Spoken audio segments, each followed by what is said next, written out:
Lie still. Do not attempt to rise yet. Where the devil am I? You're feeling better now? Yes. Yes, I am. But where am I? What am I doing here? And who the mischief are you? I've seen you somewhere before. You're within half a mile of the Irrawaddy River, if you know where that is. About 72 miles southeast of the Darawagga settlement. I see. Well, I'm awfully sorry to have intruded. I left Marlinstein 2.5 months ago. With 20 boys and plenty of stores. We were doing a big trek after lion. I took some new Ascaris in and they made trouble. Looted the stores one night and there was merry hell to pay. I was obliged to shoot a couple and the rest deserted. Took my compass. I'm nearly 100 miles out of my way. I say, you couldn't give me a drink, could you? With pleasure, if my doctor approves. He will be here soon. I sent for him when my boys carried you into camp. As for your having seen me before, in your mirror, perhaps? By God, you're right, that's it. We are alike, aren't we? There is certainly a strong likeness between us. All the same, I'm sure. You must get some rest. It is not good to talk. Hello, Doctor. You are awake at last. Feeling better? Yes, much, thank you. Tell me, what is my preserver's name? Seems a decent fellow. It is His Excellency, the Major General Baron Leopold von Ragenstein. All that. Is he the governor or something of that sort? He is the military commandant of the colony. He also has a special mission here. Damn fine-looking fellow for a German. Now, your pulse, please. You have drunk much whiskey lately, so? Who wouldn't in this pestilential climate? His Excellency drinks nothing but light wine and seltzer water. Oh, really? I regret that I cannot give you whiskey at this moment, but you can have some hock and seltzer at dinner. Dinner will be in half an hour. Why, you're De Winter. Well, I'm damned. Sigismund De Winter. You were at Eton with me. Horrocks House, semi-final in the rackets. And Magdalen afterwards, number 5 in the boat. I wondered when you would remember. Domini, isn't it? That's right, Everard Domine. But why the devil did the doctor here tell me that your name was von Ragenstein? Because it happens to be true. De Winter is my family name. Well, it's a small world. Siggy De Winter. Baron von Ragenstein, out here slaving for God knows what, a political machine. I suppose future Governor-General of German Africa, eh? Always were proud of your country. Germany is a country to be proud of. More wine, gentlemen? I'd rather have some whiskey. You see those wreaths of mist? They'll mean malaria for me, unless I have spirits. I have something better than whiskey. You should give me your opinion of this. Napoleon Brandy, by God. What a world. I hadn't eaten for 2 days when I rolled up here and drunk nothing but filthy water. Tonight, fricassee of chicken, white bread, Cabernet Hock, and Napoleon Brandy. What the devil do you find to do out here? If you wish to know, I am annoying your political agents immensely by moving from place to place collecting natives for drill. What on earth do you want to drill them for? Don't need an army out here, surely. And you're not likely to quarrel with us or the Portuguese. It is our custom in Germany, and indeed wherever we Germans go, to be prepared, not only for what is likely to happen, but also for what might possibly happen. If you will excuse me, Excellency, I have to attend to one of the boys. But of course, Doctor. Good night, Doctor. Gentlemen? Little more brandy? Oh, rather. You know, our meeting like this should be full of interest to the psychologists. Oh, yeah? Here we are, brought together by some miraculous chance to spend one night of our lives in an African jungle. 2 human beings of the same age, brought up together, thousands of miles away, jogging on towards the eternal blackness, along lines as far apart as the mind of man can conceive. Yeah, my friend, I believe that you're your own worst... No, let me ramble on. I'm disposed to be philosophical. Here I am, an idler in my boyhood, harmless pleasure seeker in my youth, till I ran up against tragedy. And since then, a drifter, lolling through life with no definite purpose and with no definite hope. You talk foolishly. If there has been a tragedy in your life, you have ample time to get over it. Why, you're not yet 40. And then I turn and consider you. You're only my age, and yet you look 10 years younger. You carry yourself like a man with a purpose. You rise at 5 every morning, doctor tells me, and you return here worn out at dusk. What do you do it for, my friend? Because it is my duty. You've hinted at tragedy, Domine. You're not alone. Tragedy has entered into my life also. Perhaps if things had been otherwise, I should have found work in more joyous places. But sorrow came to me, and here I am. By the way, where's the good Dr. Schmidt got to? Oh, he will be joining us later, perhaps. Have you sufficient brandy? Quite enough, thank you. Well then, what shall we talk of? Not me. I've been talking such an awful lot of rot about myself. Tell me a little about your career and your life in Germany before you came out here. Ah, you speak to me of Germany. Perhaps you have guessed that it is not duty alone which has brought me to these wild places. I too left behind a tragedy. Well, if it's too personal a matter... Since the days of my banishment, no word of this matter has passed my lips. Tonight, however, it is not weakness that assails me, but a desire to yield to the strange arm of coincidence. Now, listen to me. Some years ago, I met and fell in love with a beautiful Hungarian princess. And so, you see, I've quite made up my mind. No city nor any civilized country will ever claim me again. I should never have the courage to face what might come. Oh, God, I'm tired. Well, we almost talked the night away. Yes, it is time to turn in, is that the phrase? But now, friend of my school days, I must say goodbye. Tomorrow, before you awake, I shall be gone. Yes, I must move on directly. Can't we travel together? Alas, I travel officially, and I must travel alone. As for you, they will be breaking camp here tomorrow, but they will lend you an escort and put you in the direction you wish to take. Everything progresses to my orders? Everything, Excellency. Very good. Now, news has come from Germany. Ah. The month arrives, the day, even the time is fixed. I am recalled from here to take the place for which I was destined. You know why I was sent to an English public school. I can guess. I was to go to England on a special mission, to establish myself there as an Englishman. Now, listen, Schmidt, a great idea has come to... What was that? I heard nothing. The Englishman, I thought... No, he sleeps like a drunken fool, yes. Listen, listen. Besides, he cannot understand us. Languages happen to be that man's only accomplishment. However, to continue, I shall assume the identity of this Englishman. I shall return to England as Sir Everard Domine. Brilliant. There is, as you will have noticed, a remarkable likeness between us, and Domine has not seen an Englishman who knows him for years. Also, tonight the fool has babbled on for hours, telling me many things that it is well for me to know. But what about his near relations? He has none. Nearer than cousins. But does he have a wife? Ah, therein lies his tragedy. She is insane. She might have been the only stumbling block, but as things are... It is a wonderful scheme. Indeed it is, Doctor. As Sir Everard Domine, I shall be able to penetrate into the inner circles of society, perhaps even of political life. I shall be able, if necessary, to remain in England even after the storm bursts. But just suppose, Excellency, that the Englishman should one day decide to return to England. He must never return to England.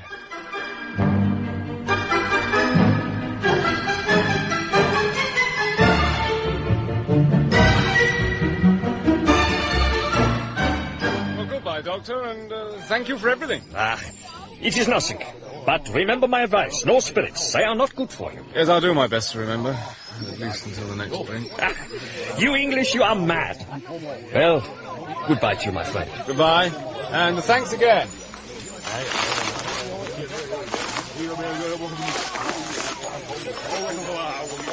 Heinrich. Herr Doctor, You are sure that the Englishman has whiskey? the water bottles are filled with nothing else, Herr Doctor. How much food? Only 1 day's rations. The beef is salt? It is very salt, Herr Doctor. And the compass? Is 10 degrees wrong. Excellent. You have done well. The boys have their orders? They understand perfectly. If the Englishman does not drink, then they will take him at midday to His Excellency's camp at the bend of the Blue River. Then I think it will be better for the Englishman that he drinks.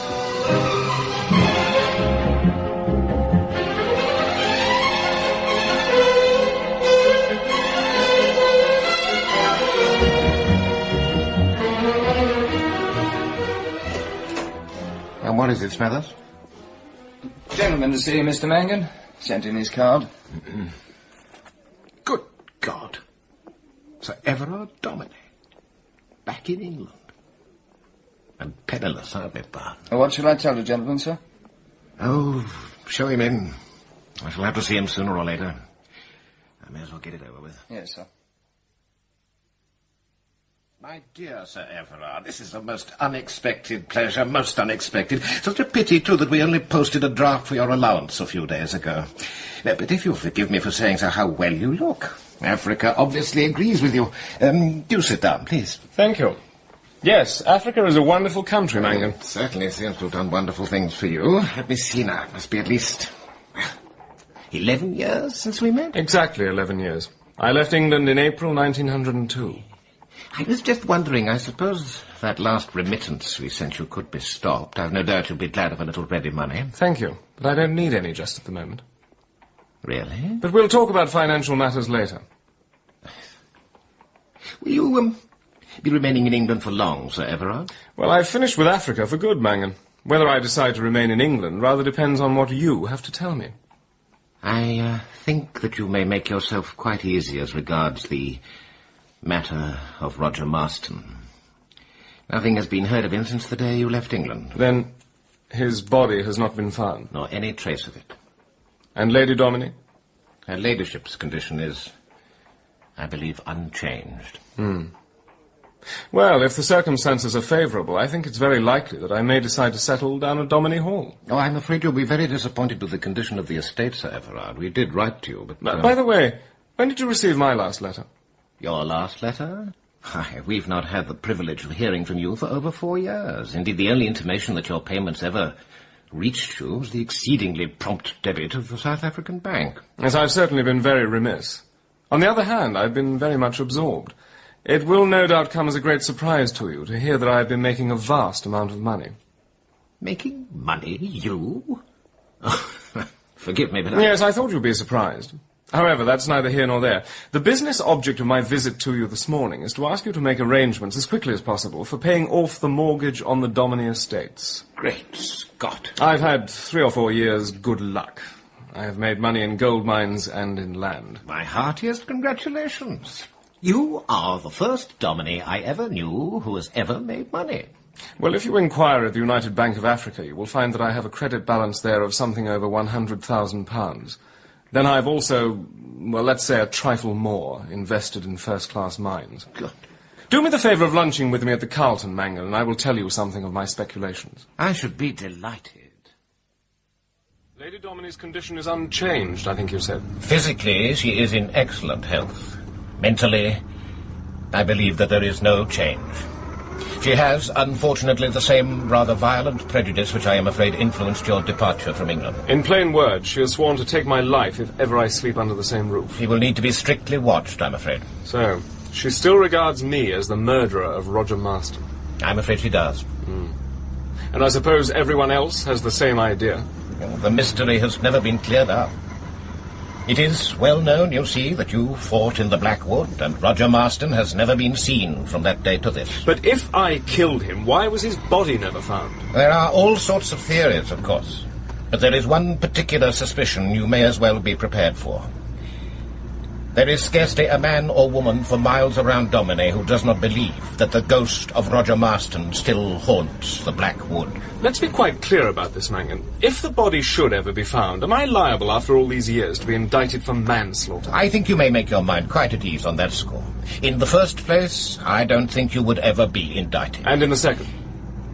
There isn't a human being in that part of Norfolk who would ever believe that the body of man or beast left within the shadow of the Black Wood would ever be seen or heard of again. Ah, Mangan, just the fellow I want to see. Excuse me one moment, Sir Everard. I'll go on. This way, please, sir. You have a reservation? Leopold, the holy saints, why did you not let me know? I'm so sorry, but I fear you're mistaken. My name is not You, Leopold. and in London of all places. Tell me, what does it mean? I can only repeat, madam, that to my very great regret, I do not have the honor of your acquaintance. Do you mean to deny that you are Leopold von Reichenstein? That you do not know me? My name is Dominic. Sir Everard Dominic. Leopold. Nothing can make it wrong or indiscreet for you to visit me while you are here. My address is 17 Belgrave Square. Come, tonight at 7. But... Goodbye, for the press. But madam, Keep you. I say, wasn't that the Princess Iverstrom? The lady addressed me by mistake.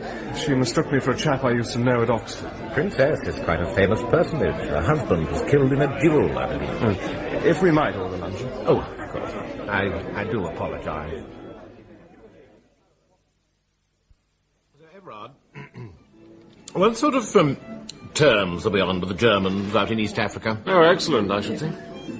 Of course, this will all be new to you, but during the last few years, Englishmen have become divided into two classes. Those who believe that the Germans want war, and those who don't. Well, then, since my return, the number of don'ts has been increased by 1. So I'm amongst the doubtfuls myself. Let us now turn to your personal plans. Have you seen any of your relatives yet? Not one. I should be perfectly content never to see them again, except for the Duchess, of course. She was always very kind to me. I'm afraid that even the Duchess was rather fed up with me before I left England.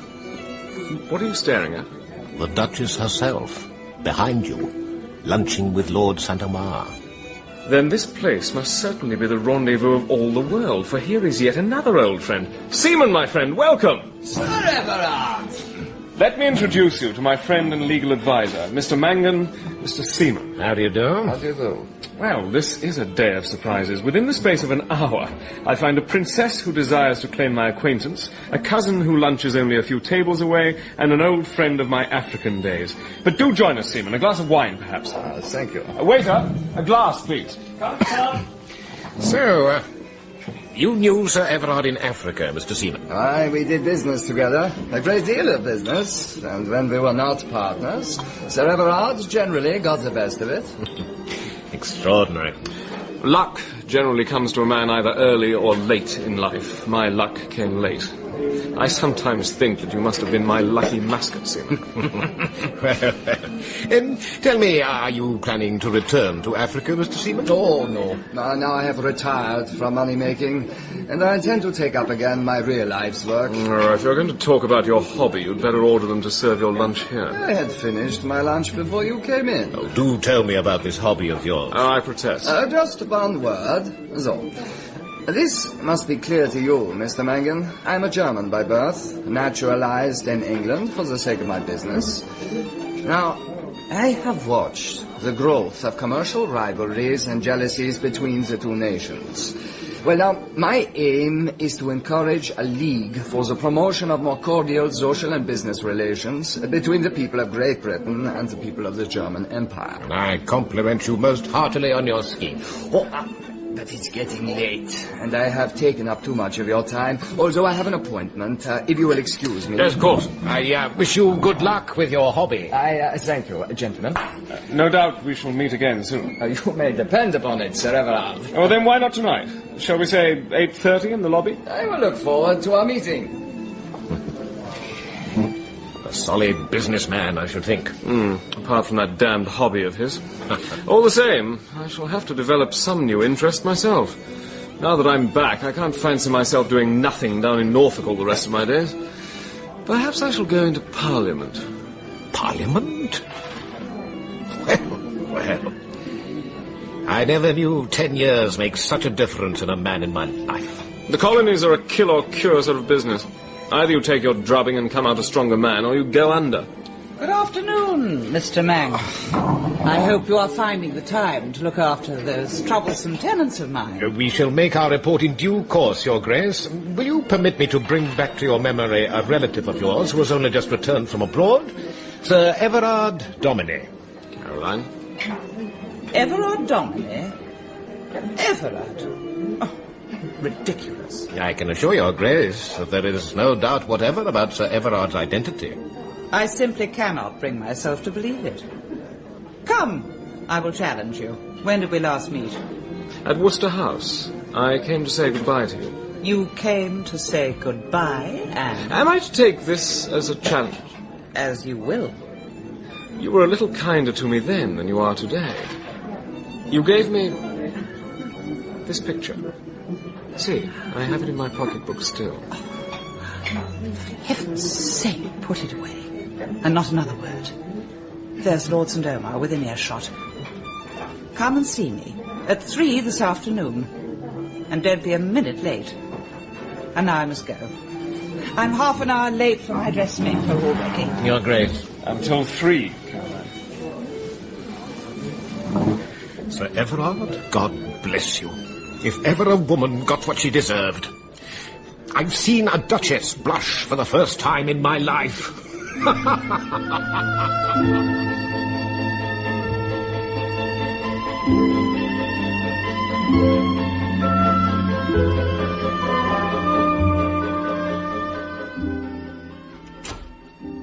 Sir Everard Domine, Your Grace.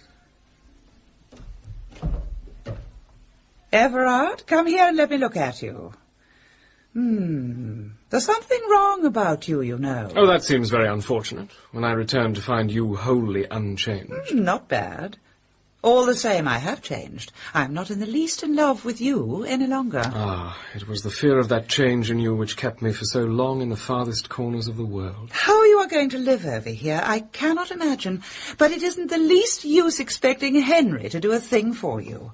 The poor man has scarcely enough pocket money to pay his travelling expenses when he goes off lecturing. Lecturing?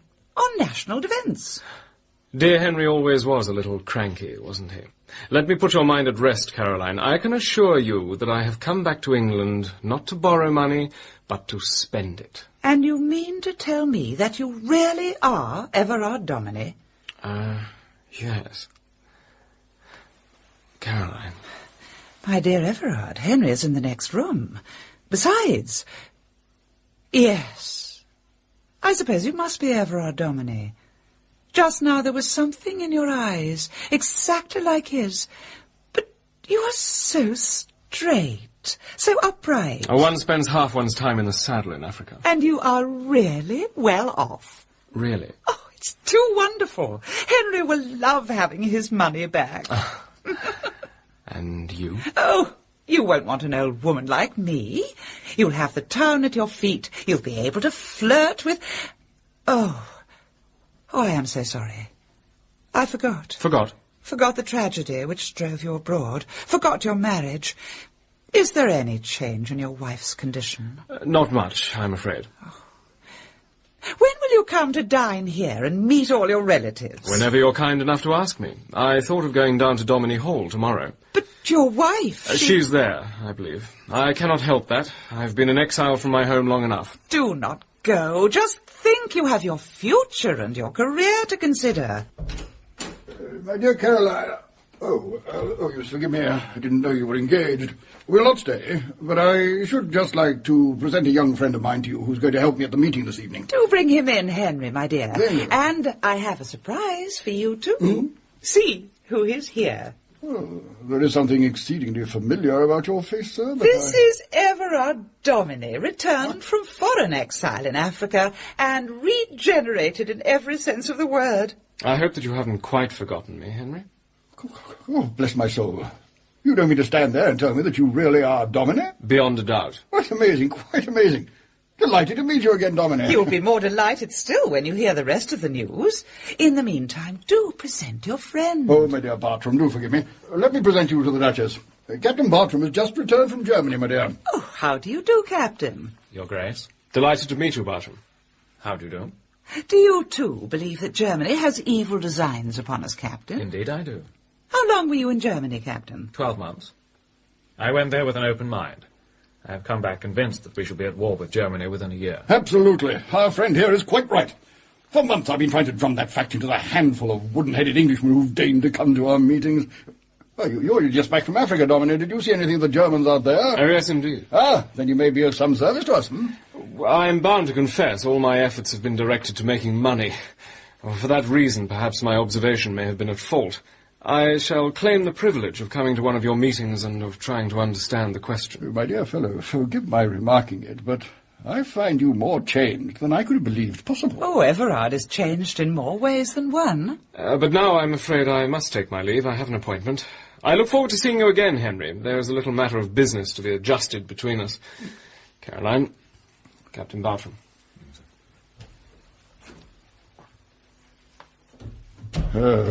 Upon my soul, a little matter of business. I don't much like the sound of that.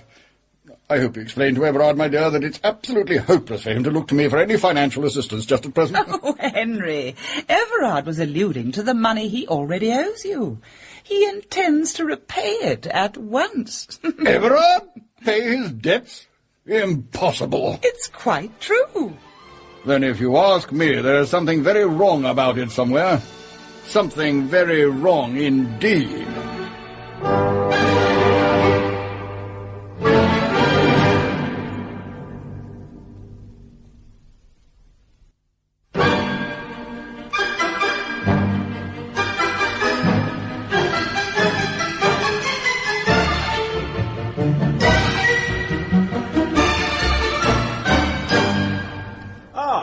Seaman, so sorry to have kept you waiting. Not at all. How nice to see you again, Sir Everard.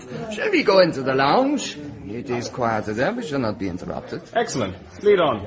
We can enjoy yarning about the old days in Africa. Well, everything proceeds according to plan, I trust? Except that I'm expected to call upon the Princess Idastrom at 7 o'clock. I see no tragedy in that. The princess is a woman of sense, and while I cannot recommend you take her entirely into your confidence, I still think that a middle course can be judiciously pursued. Rubbish! The princess has indisputable claims upon me as Leopold von Ragenstein, claims which would altogether interfere with the career of Everard Dominey. My friend, I'm a man of commerce, and I do things in a business way. Let us take stock of our position. 3 months ago, we met by appointment at a certain hotel in Cape Town. We were unknown to one another. I had only heard of the Baron von Ragenstein as a devoted German citizen, engaged in an important enterprise in East Africa by special intercession of the Kaiser, on account of a certain unfortunate happening in Hungary. I killed a man in a duel. It was not an unforgivable act. Oh, there are duels and duels to become the lover of the wife. I had no wish to kill Prince Idastrom, nor was it at my desire that we met at all. The prince fought like a madman until he slipped and fell upon the point of my sword. Let that pass. I do not understand the etiquette of these matters. I simply look upon you as a culprit in the eyes of our master, the Kaiser. And I feel that he has a right to demand much from you in the way of personal sacrifice. Perhaps you'll tell me what more he could have. I have spent many years in a godless, fever-ridden country, and now at last I am able to take up the work for which I was originally intended, to transform myself into an English gentleman. And I think you'll admit that so far I've done so with great success. All you say is granted. Although you are supposed to consult with me as to your choice of identity. I simply saw a great chance when the Englishman blundered into my camp, and I took it. And you wear your new identity well. You have made it uncommonly expensive, but we do not grudge the money. But I could not return home to a poverty-stricken domain. I should have held no place whatever in English social life. Again, I make no complaint. Neither must there be any stint to our loyalty. In this instance, it is not a matter of loyalty. Everard Dominey cannot throw himself at the feet of the Princess Idastrom while her love affair with von Ragenstein is still remembered. Just think, the question of our identities might crop up any day, and there are still many who remember the likeness between us. Very well. What do you propose? That you see the princess at once and point out to her that for political reasons I am and must remain Sir Everard Dominey until my mission here is completed. So be it. I will go and have an understanding with the princess. Dine with me here at 8.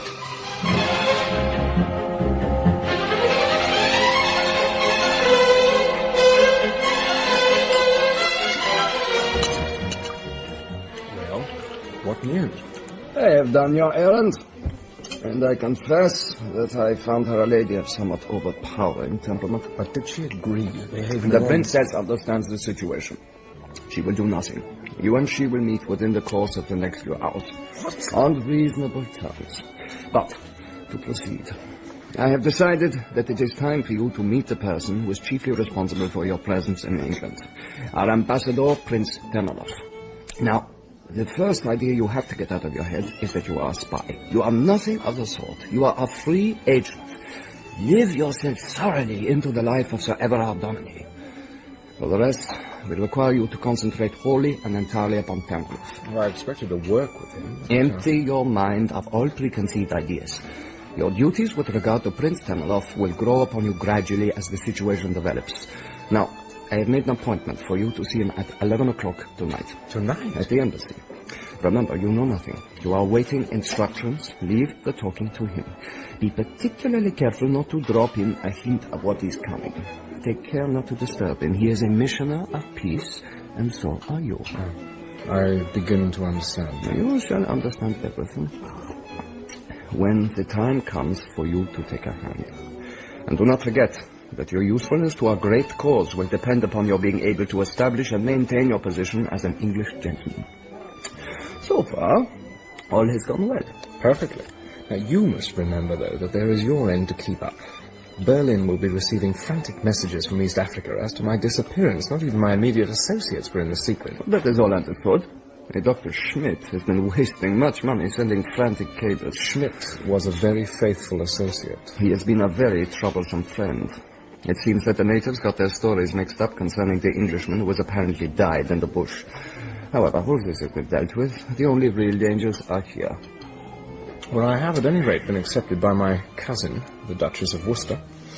Oh, and incidentally, I've discovered that one far-seeing person in England knows that a war is inevitable. Indeed. Yes. The Duke of Worcester. Oh. A brainless man obsessed by one idea. It's queer how these fanatics often stumble upon the truth. But that reminds me, His Grace has a little meeting tonight in the Holborn Town Hall. I shall go along. Why don't you come with me? No, my mind is too full of other things. I'll rest in my room until it's time to go to the embassy. 11 o'clock, you said?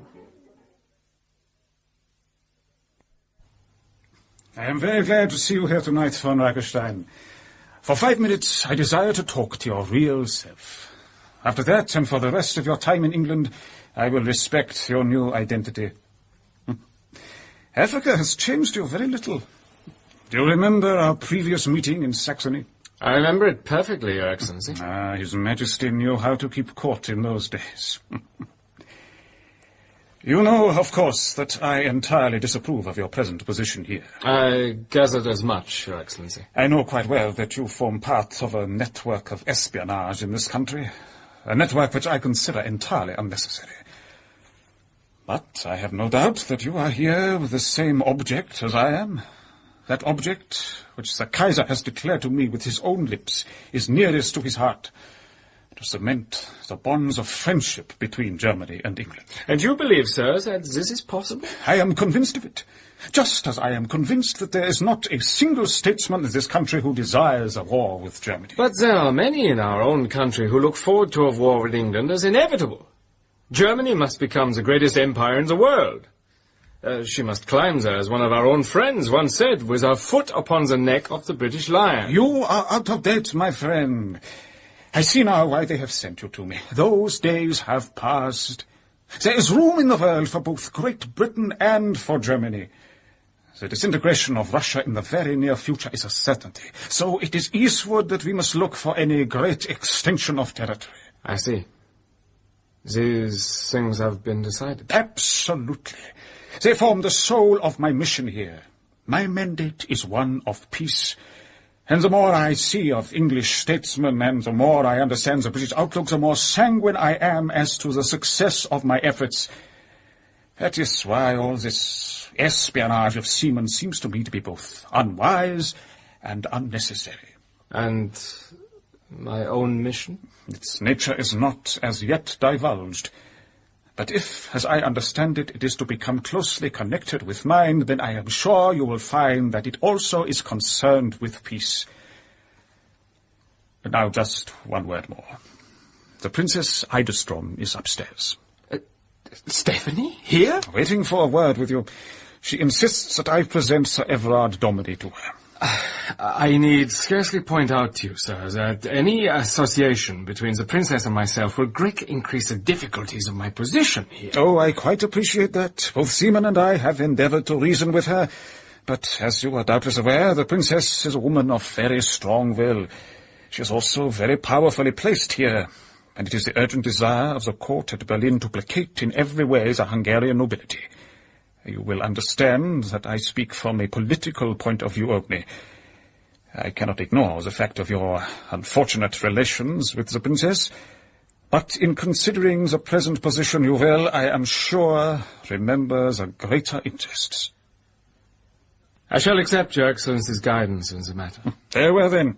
Come with me, Sir Everard Domini, and I will present you to my wife. We are delighted to welcome you to London, Sir Everard, and I hope that we shall often see you here. Thank you, Princess. Now, I want to present you to my cousin. She is very interested in you, though I must tell you frankly, it is because of your likeness to a very dear friend of hers. Stephanie, this is Sir Everard Domini, the Princess Idestrom. You have forgiven me for my insistence at the Carlton Grill this morning, I hope. It was hard for me to believe that you were not indeed the person for whom I mistook you. Other people have spoken to me of the likeness. It is a matter of regret to me that I can claim to be no more than a simple Norfolk baronet. Without any previous experience of European courts? Without any at all. You are not going to bury yourself in Norfolk, Sir Everard. Norfolk is very near to London these days, Princess, and I have experienced more than my share of solitude during the last few years. You must dine with us one night and tell us about Africa. My husband would be so interested. You're very kind. Will you be so kind as to see me home, Sir Everard? Afterwards, my car can take you on wherever you choose to go. I shall be very happy to, Princess.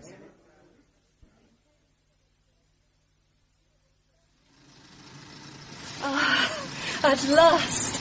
Leopold, we are alone. Princess, my name is not Leopold. I am Everard Domini. Oh, I know that you are very obstinate and very devoted to your marvelous country. But you have a soul, Leopold. You know that there are human duties as great as any your country ever imposed on you. Listen to me. Until the hour strikes, I must remain to you as to the world, alone or in a crowd, Everard Domini. Leopold, I understand. You are afraid that I shall betray our love. Oh, I am full of impulses and passions, as you know, but I have restraint. What we are to one another when we are alone, no soul in this world need know. I will be careful, I swear it. Oh, Princess. I swear it. You shall come and see me as seldom as you wish. Oh, but don't treat me like this. Tell me you have come back. Oh, Leopold. I cannot take advantage of your feeling for Leopold von Ragerstein. He is in Africa. Perhaps someday he will come back to you. Let me look at you. Is this some ghastly change, or are you an impostor? My heart is growing chilled. Are you the man I have waited for all these years? The man who slew my husband and left me? I was exiled, you know that. So far as other things are concerned, I am exiled now. We have arrived. Will you come in with me? For a moment? If you will permit me to pay you a visit, it will give me great pleasure. I will call, if I may, on my return from Norfolk. So be it. My chauffeur will take you wherever you want to go. And remember, I do not admit defeat. This is not the last word between us.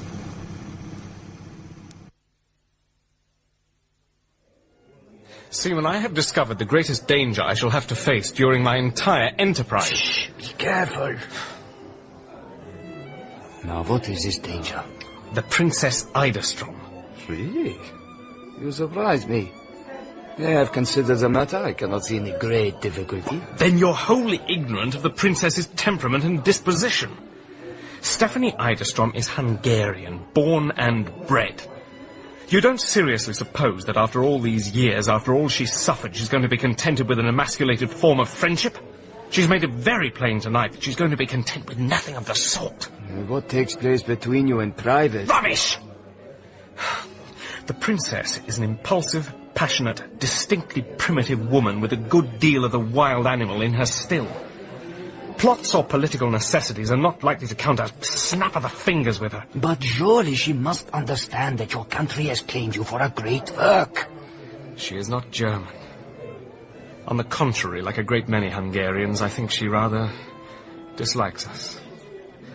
Her only concern is the personal question between us. She considers that every moment of the rest of my life should be devoted to her. Well, perhaps it is as well that you have arranged to go down to Domini tomorrow.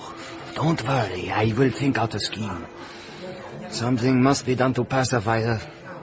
To my mind, your greatest difficulty will be encountered tomorrow. You know what you have to deal with down at Domini? Yes, I'm prepared.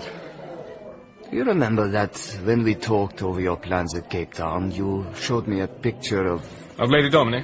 Yes, I remember. I have one more look at it. Of course. There you are. Thank you. I tell you, my friend, I would sooner have a dozen of your princesses than to deal with the original of that picture.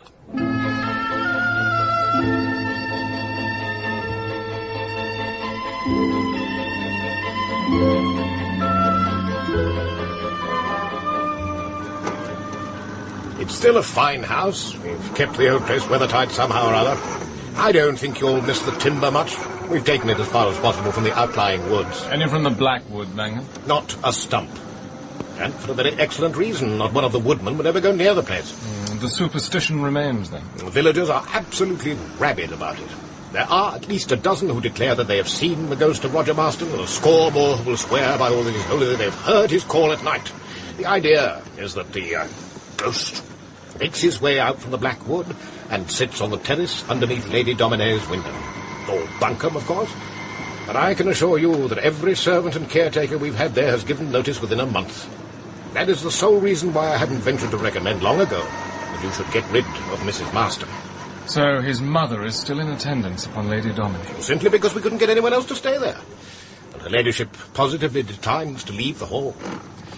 Between ourselves, I think it's time a change was made.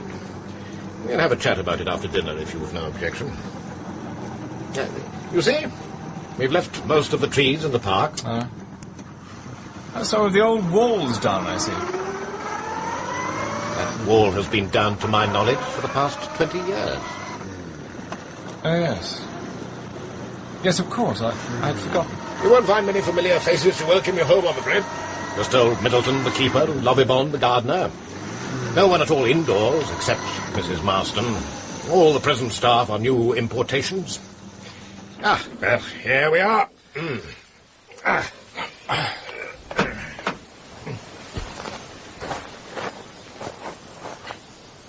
Middleton? Sir? Here's your master come home. Lovibond, give Parkins a hand with the luggage, will you please?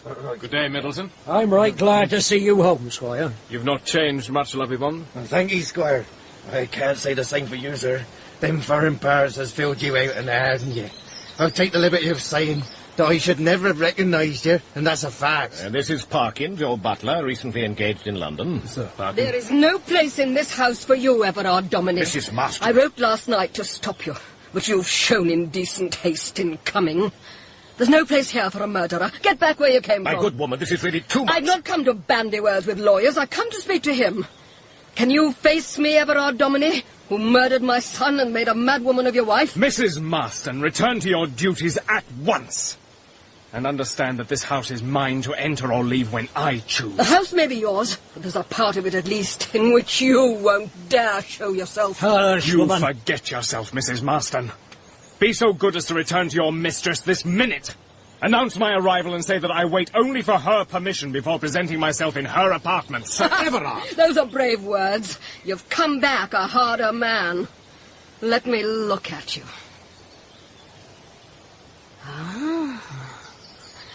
There's things in your face I miss. Mrs. Marston, you will treat your master with the respect to which his position here entitles him. Respect? Ha! What respect have I for the murderer of my poor boy? Respect?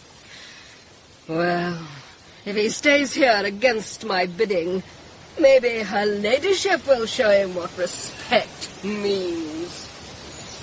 But don't just stand there gawping. Parkins, get that luggage in at once. Right, sir.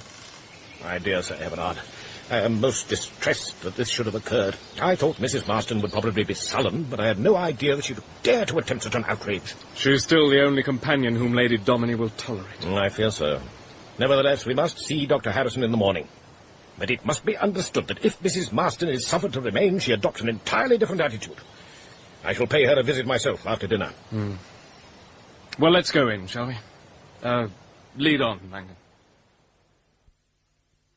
It's a grand view from these library windows, especially since we had a few of the trees cut down. So, Mangan, it's the popular belief down here that I killed Roger Marston.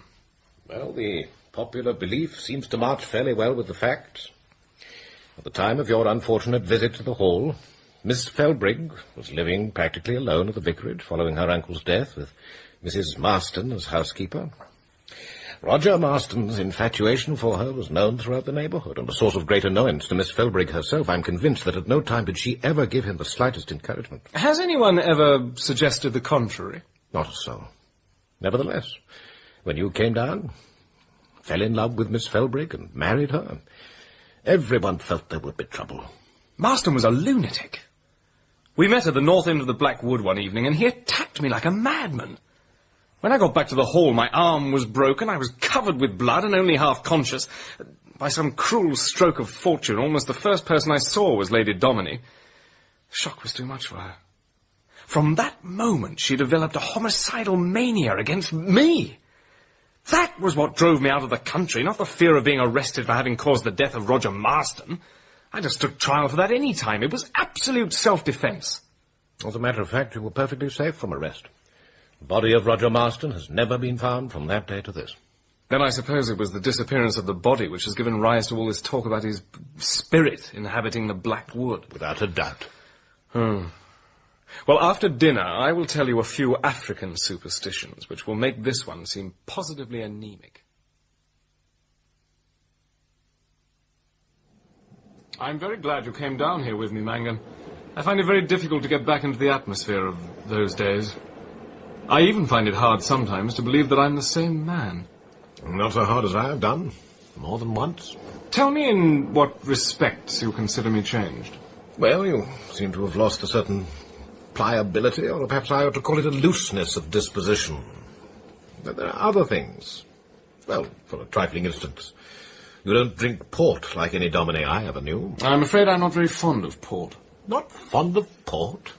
Well, not anymore, I should say. You see, in the bush, we drank a simply frightful amount of spirits. You haven't the appearance of ever having drunk anything. Ah, the Domine Constitution, I suppose. Yes, what is it, Parkins? I have served coffee in the library, sir. And Mr. Middleton has just called in to have a word with you. He seems in a very nervous state, sir. I'll tell him I'll see him in the library. Yes, sir.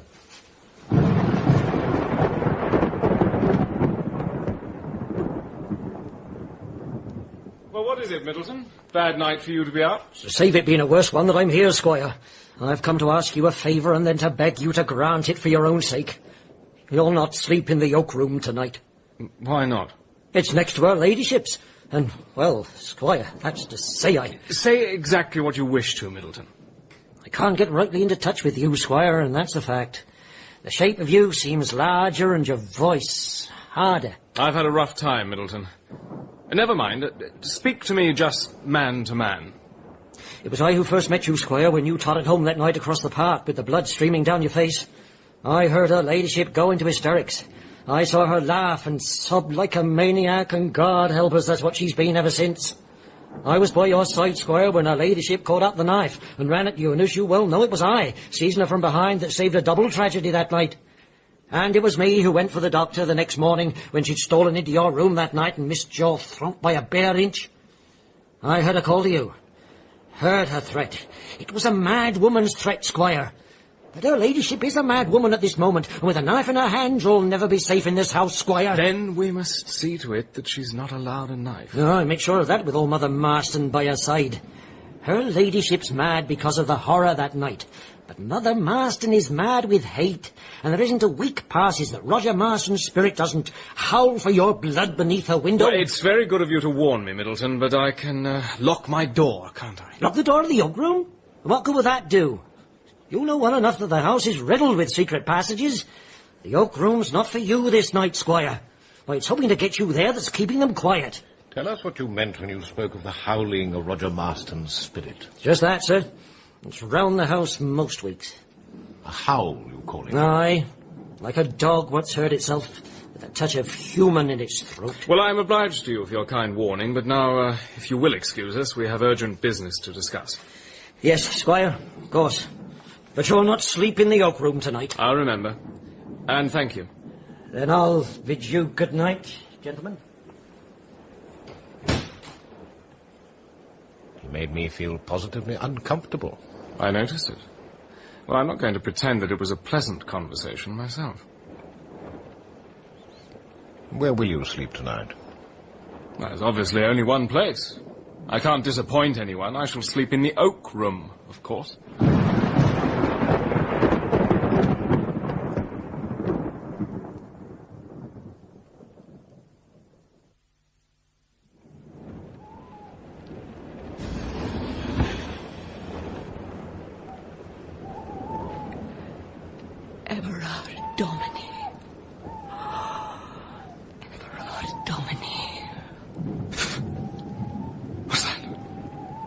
Who the devil? Lie still. If you move, you will die. There's a knife at your throat. Keep quite still. Why do you wish to kill me? You've got me. You must be very quiet. If you speak, it will be the end. I wish to look at you. Move your head slowly. Nearer to the candle.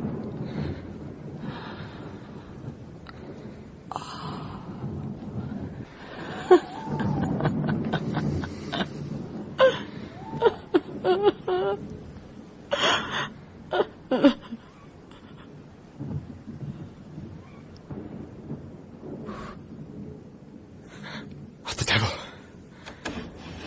Where are you?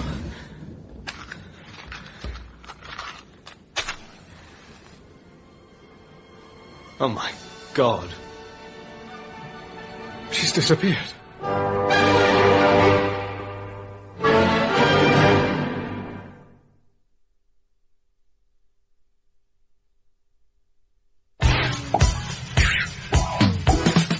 The writer and satirist Joe Queenan has spent lockdown looking at America through 10 journeys.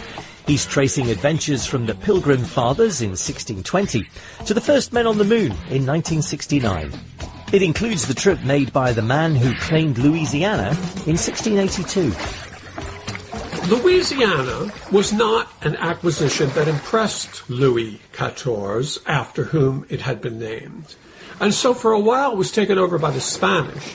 And then it was settled by the Germans. And then it was settled by Haitians, whom I presume were running away. And eventually it was settled by the Cajuns. These were French settlers fleeing from the Northeast when the British took over Canada.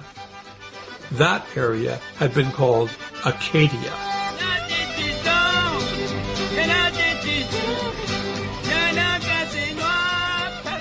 And from Acadia we get the word Cajun. Mais oui, monsieur. It's amazing how it keeps changing hands. Louisiana was then sold to the American government by the French in 1803. The cost? Around $15 million, would double the size of the United States. Many in the U.S. Senate thought the territory useless, but it did propel the new and improved, albeit pint-sized America out towards the West. We had been small. Now we were big. It's worth stressing that by 1860, just before the Civil War, the population of Louisiana was, according to the census, 47% enslaved. 47%. 47% enslaved. 47%. Joe Queenan makes 10 journeys that built the United States.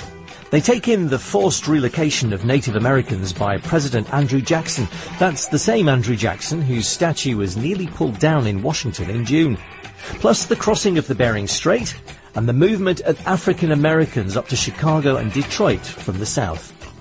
From the Mayflower to the moon and back again. is available now.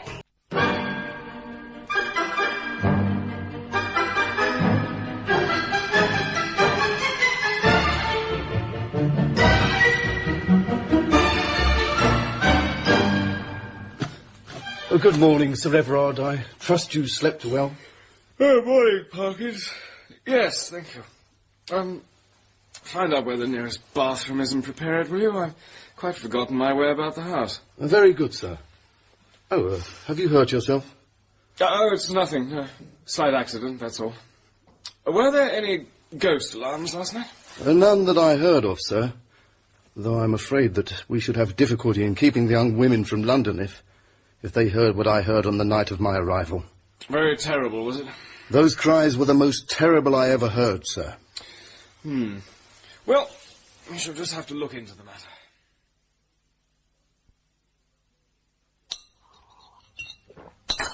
You, cut yourself, Fatty. Razor slipped, Mangan. Nasty gash. Good morning, Mrs. Marston. I'm the bearer of a message. Then pray deliver it. Her ladyship would be glad for you to visit her in her apartments at once. I'm not at all sure that any further meeting between Lady Dominy and myself is desirable.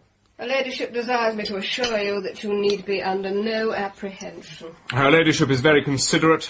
Kindly say that I shall follow in a few moments.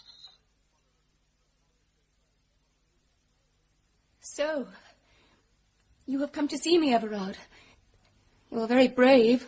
I have come to see you at your bidding and for my pleasure. I sent for you because I do not understand why, quite suddenly, last night, I lost the desire to kill you. I am no longer sure about myself. Come. Let me look at you. Do you find me changed? Oh, you are wonderfully changed. And you are more beautiful than ever. Of what use has my beauty been to me since you came to my cottage and loved me and made me love you and took me away from poor dear Roger? But, that does not matter now. Do you know that since you left me, I have not been outside the grounds? That can be altered when you wish. You may go where you will. You can have a motor car, even. I shall bring some wonderful doctors here, and they will make you quite strong again. I want you so much to be happy. How surprised you are to find that I am willing to be nice to you. But why not? You cannot know why I have so suddenly changed my mind about you. And I have changed it. There is a reason why I should not kill you. What is it? I will leave you to find out. But now I want you to go away for a little while, please. Will you send Mrs. Marston to me? Yes. But please, if you should walk in your sleep, you will leave your knife behind. I have told you. I shall not kill you now.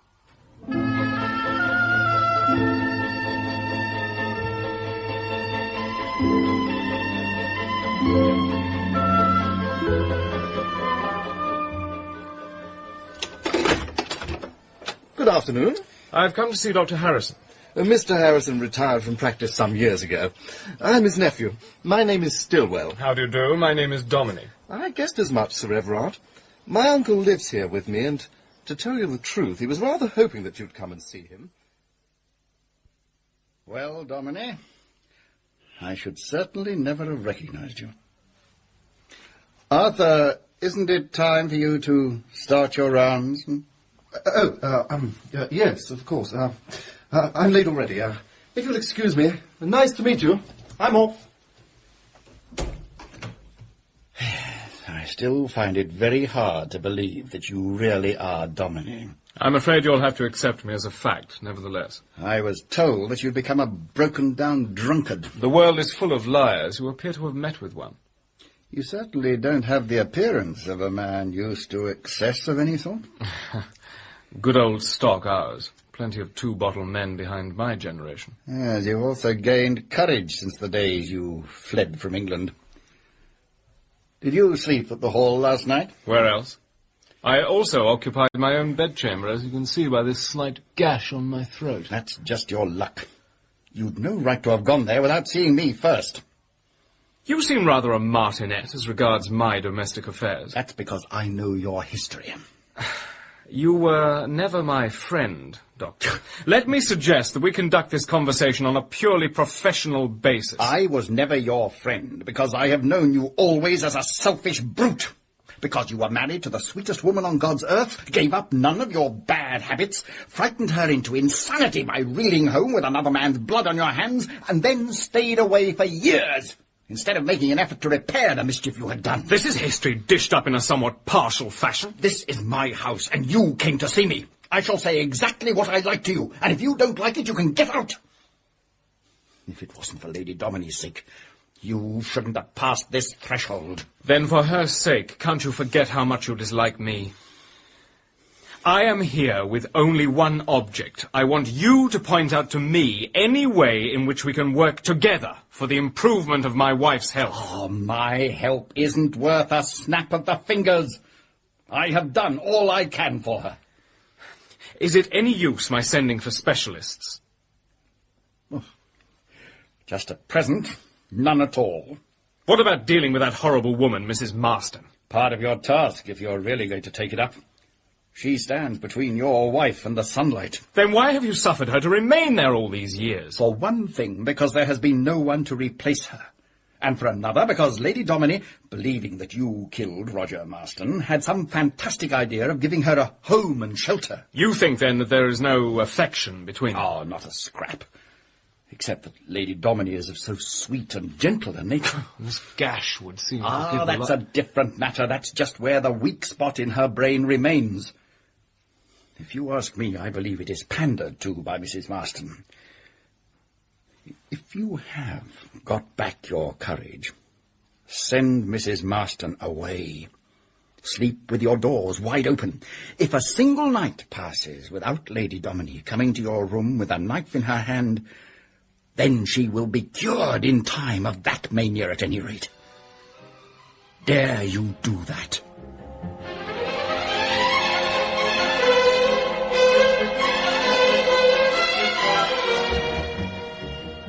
I suppose you know, Sir Everard, that what you've promised the tenants today will cost a matter of £10,000 or even £15,000. Before I go to bed tonight, I shall send a cheque for £20,000 to the estate account.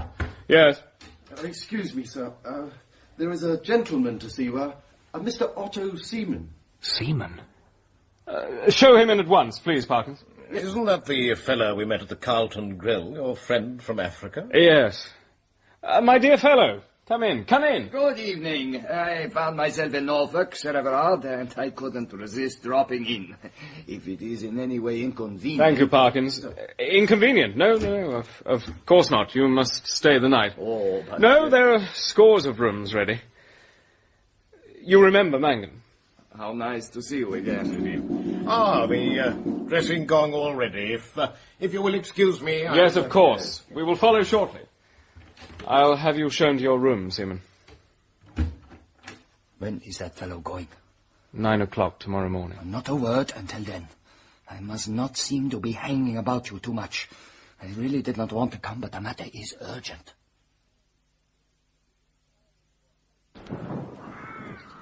The time for action has arrived. But I'm scarcely established here. And it is with regard to your establishment here that I first desire to say a word. You have undertaken a great enterprise. But when a certain course of action is without profit to our purpose, it distresses me. What the devil do you mean? I sleep with one eye open. I saw you leave your room this morning carrying Lady Dominie in your arms. What concern is this of yours? Just this. To deceive a lady weak of intellect, however beautiful. To make use of your position as her supposed husband, save in the vital interests of his country, is not the action of a Prussian nobleman. I see. Well, you need have no fear. The situation is delicate, I know, but I am sure that I can deal with it as a man of honor. Let us hope so. For your own sake, as well as ours. But all this time we speak on a side issue. Now listen. The great moment has arrived for you. The Kaiser has expressed a desire to see you. The Kaiser? He wishes to give you your instructions in person. You must leave for Germany immediately. But What explanation can I possibly make for going to Germany? That itself will not be difficult. We shall simply say that a crisis has arisen concerning one of the mines in which you have shares. A mine run with German capital. Ah, ingenious. We must leave at once. I have arranged for us to be driven to Norwich later today. Today?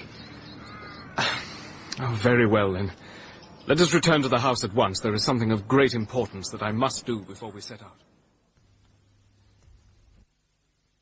I understand that you firmly believe that I killed your son, Roger. Is this attendance upon my wife a Christian act, then, returning good for evil? Exactly what do you want to say to me?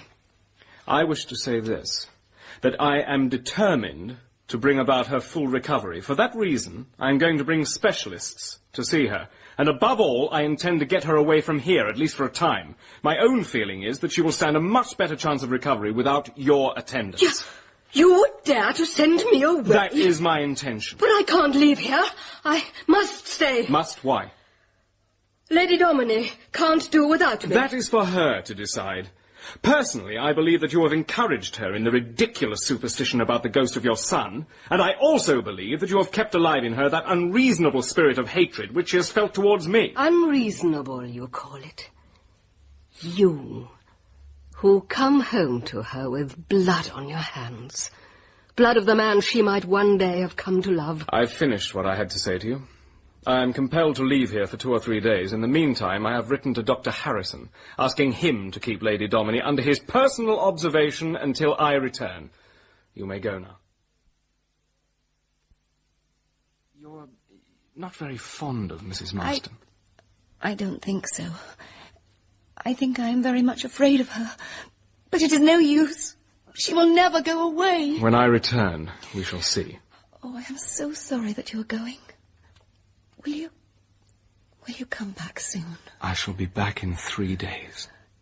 Do you know, something has come into my mind lately. I spoke about it yesterday, but I did not tell you what it was. The knowledge must have come to me at the very moment when my knife rested upon your throat, when I suddenly lost the desire to kill you. You are not my husband at all. You are another man. Another man? Mrs. Marston, how dare you eavesdrop on our conversation?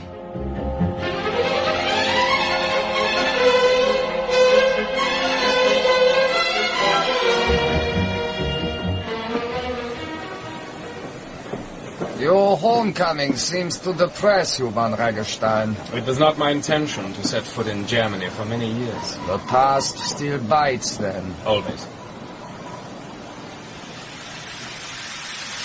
Prepare yourself, my friend. We descend in a few minutes. Where the devil are we? There's not a house in sight. The Kaiser, with his staff, is making one of his military tours. You are to be received aboard His Majesty's private train. The Baron von Raggestein will please to follow me. Oh, but... His Imperial Majesty will receive Herr Seemann later. It pleases me to see a German officer ill at ease without his uniform. Please be seated. Sir Everard Domine at your service, Your Majesty. Thorough in all things, I see. Good. Reports have reached me of your work in Africa. I did my best to execute Your Majesty's will. You did so well that my councillors were unanimous in advising your withdrawal to what will shortly become the centre of interest. From the moment of receiving our commands, you appear to have displayed considerable initiative. I gather that your impersonation of this English baronet has been successfully carried through. Up to the present, Your Majesty, yes. Von Raggestein, I have sent for you to have a few words concerning your habitation in England. I wish you to receive your impressions of your mission from my own lips. Your Majesty does me great honor. I wish you to consider yourself entirely outside my espionage system. From you, I look for other things. I desire you to enter into the spirit of your assumed position as a typical English country gentleman. I desire you to study the labour question, the Irish question, the progress of the national service scheme, and other social movements.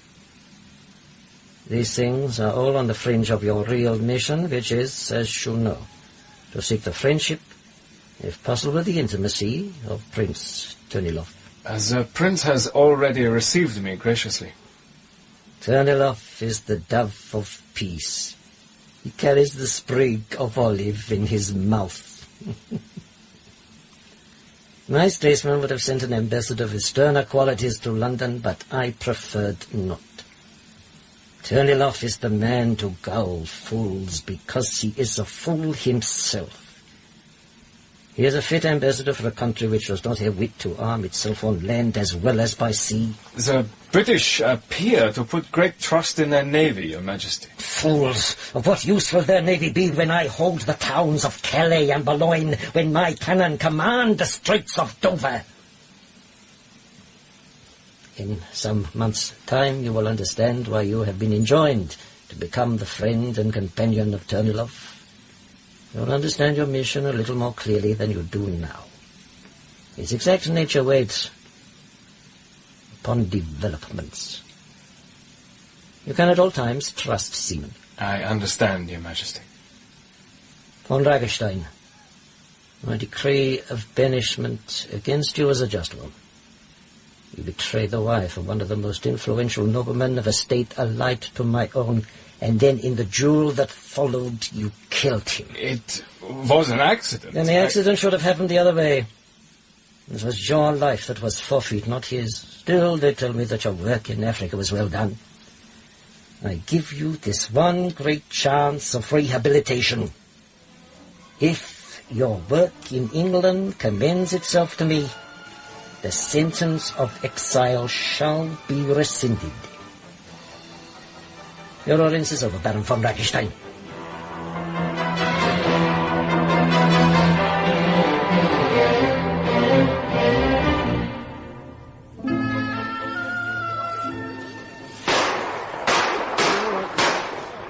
Oh, well shot, my friend.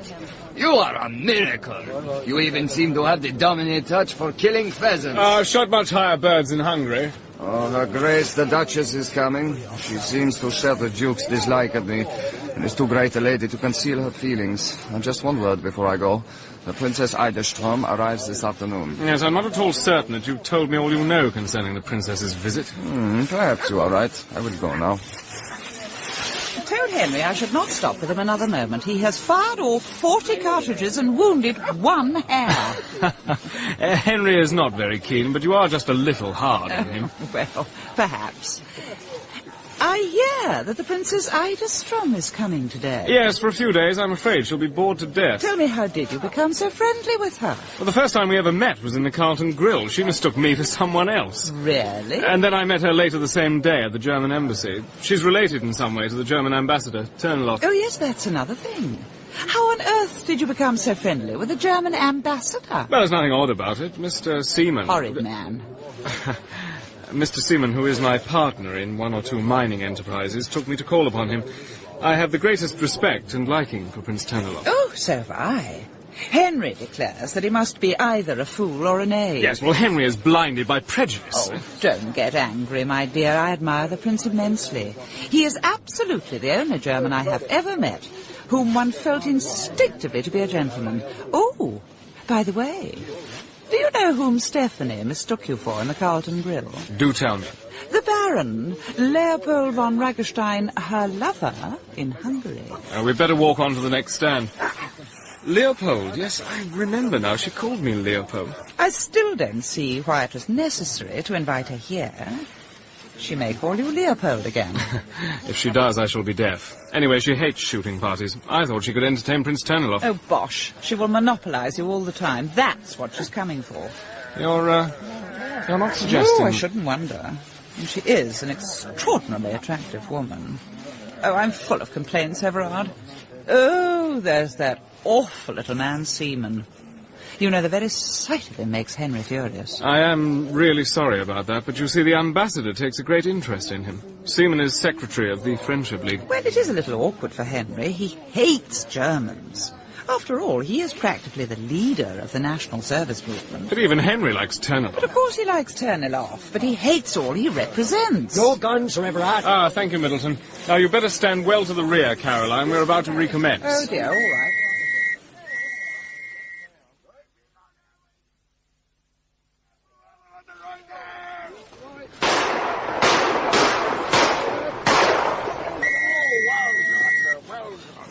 Sir Everard shoots as well as he did before he went to Africa, Middleton?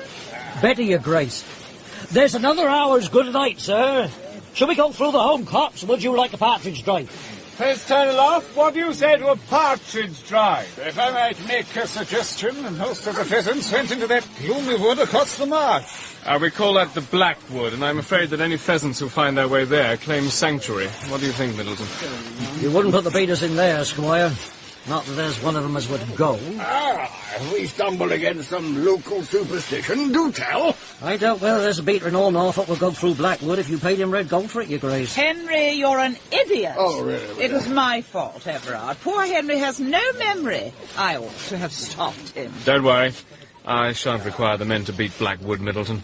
Get them round to the back of Hunt's stubble. We'll line the park fence. Yes, Squire. Follow me, you men. The stubble. Shall we walk on? Have I by chance been tactless? No, not at all. There's no reason why you shouldn't know the truth. Near that wood occurred the tragedy which drove me from England for so many years. And it is his ghost, I imagine, that haunts the wood. Well, the wood itself's a pretty murky place. There are quagmires in the middle of it. Indeed, our locals say that somewhere in the heart of the wood is a sort of demon who comes out at night and howls under my windows. A demon? Has anyone ever seen it? Oh, one or two of the villagers, so they say. Now, here we are. Now, if you'll take the stand to the left, Henry. All right, Your Excellency. Oh, Eddie, will you go with His Excellency to the far end? Thank you, sir. I shall be just beyond, towards the Oak Club. Will you walk with me, Caroline? Everard, I congratulate you. You have conquered your nerve absolutely. You did a simple and fine thing to tell the whole story. Why, you were so matter-of-fact. I could even have imagined you were telling it about someone else.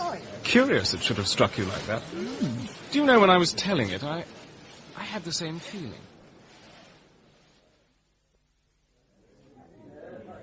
There is no doubt about it, I tell you. A war party in Germany with a purely military lust for conquest. If you will forgive me, it is such ill-advised and ill-founded statements as you are constantly making about my country, which is the only bar to a better understanding between us. I have my views, and I shall continue to express them at all times and with all the eloquence at my command. The Duke sometimes forgets, in pursuit of his hobby, that a private party is not a platform. There is not a more vital subject in the world.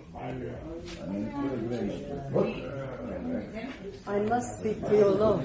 I have a surprise for you. Very well, Princess. Let us go into the library. Now, please, sit here by my side. Is this going to be serious? Serious, but wonderful. Leopold. I left this country a few weeks ago, feeling that you were a brute, and determined never to see you again. Half inclined to expose you as an impostor and a charlatan. I was very unhappy. You are speaking to one who is not present. My name is not Leopold. To proceed, it suited my convenience to remain a few days in Berlin. And there I received a great surprise. The Kaiser spoke to me of you. I was taken back into favor at court. Wilhelm told me that he was much impressed by your recent visit to him, and by the way that you have established yourself here. He asked me, Leopold, if my feelings towards you remain unchanged. I poured out my heart to him. We spoke of your duel with my husband. I told him what your seconds explained to me about the accident. Wilhelm understands and forgives. He has sent you this letter. You see, it is addressed to Sir Everard Domini. Read it. Yes, but... Oh, please, read it. It is my will... What the devil? It is my will that you offer your hand in marriage to the Princess Stephanie of Eiderstrom. Your union shall be blessed by the Church and approved by my court. Wilhelm. What? Not on your knees yet, Leopold? Oh, can it be that you have lost your love for me? This is not practical. I must remain for several months to come Sir Everard Domini, an Englishman, husband of Lady Domini. And where, then, is your reputed wife? In a nursing home. She's practically recovered. I cannot marry you now. Oh, you make difficulties. You sit there like the cold Englishman whose place you are taking. Oh, Leopold, what has changed you? You are a different man. I must... Oh, I'm sorry. Well, what is it? I am indeed most sorry to intrude, but something has happened which I thought you ought to know at once. Can you spare me one moment? This is a day of surprises. Excuse me, Stephanie. Oh, take all the time you want. I am going. Well? Well, what is it, man? What's happened? Lady Domini has returned.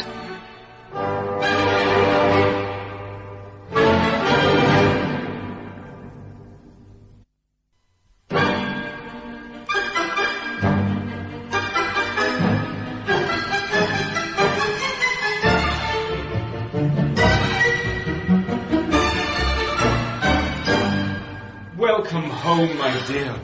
Welcome. Oh, you mean it, Everard? Of course I mean it, Rosamond, but whatever possessed you to come home without letting us know? What happened, nurse? Her ladyship has been so much better lately that we dreaded the thought of a relapse. So, Matron thought it best to let her have her own way about coming here.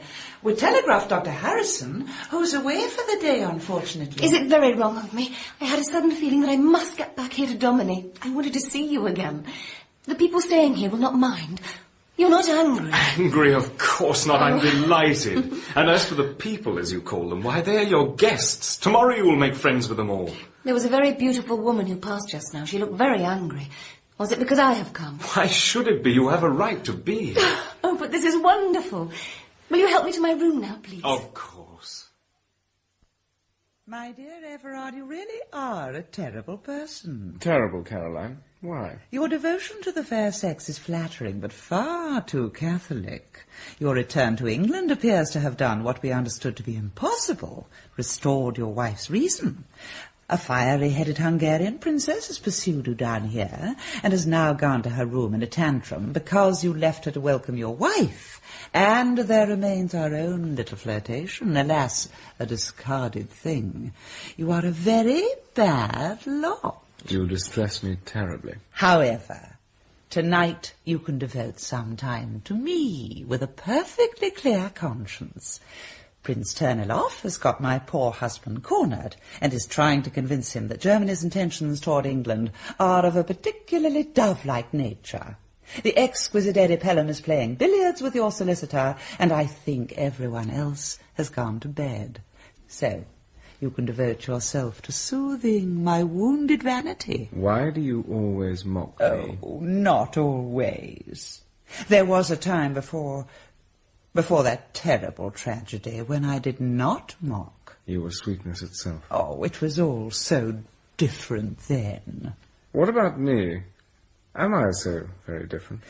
Sometimes I find it hard to believe you are the same man. Why? Well, to begin with, you have become so precise in your speech. You used to be rather slangy. Then you always used to clip your final G's. Shocking habit. I cured it by reading aloud in the bush. Now go on, please. Well, you carry yourself so much more stiffly. And you used to drink whiskey at all hours, and quite as much wine as was good for you at dinner time. Now, you hardly drink at all. Tell me about Rosamond's return. Is she really recovered, do you think? Well, I only saw her for a few minutes, but she seemed to be absolutely better, although she's still very frail, of course. What about that horrible woman? No, Mrs. Marston, she's gone. Although I hear she's still living in the village. And the Domini ghost? Not a single howl all the time that Rosamond has been away. There is one other thing that I really do... Dr. Harrison is here, Sir Everard. I must apologise for disturbing you at such an hour, but I've only just received the news of your wife's return, and I had to see you... Oh, I'm sorry, Your Grace, It's not at all. And now, as it's nearly midnight, I will say good night. Oh, yes. Gentlemen. Good night, Caroline. Good night, Your Grace. Sit down, Doctor. Thank you.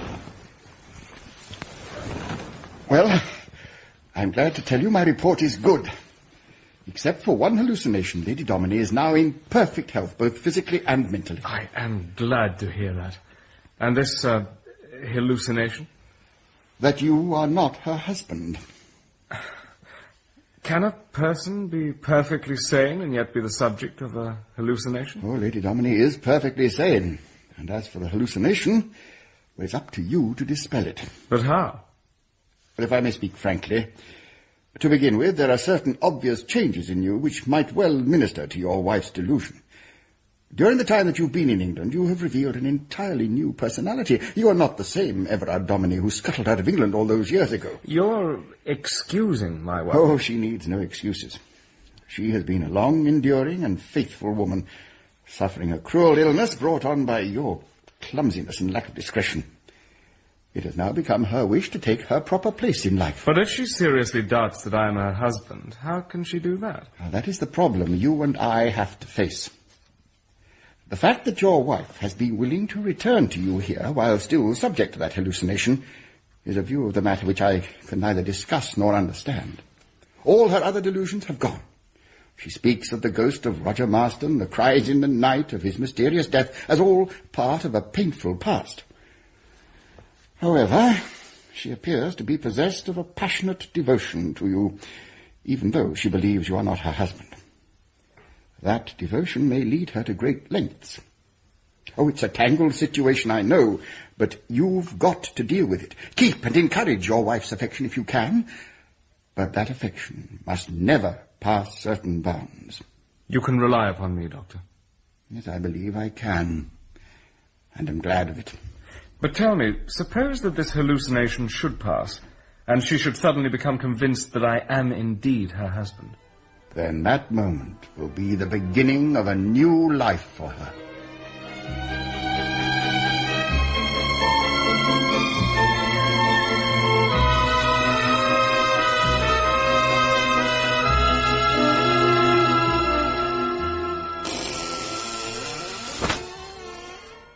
Who is it?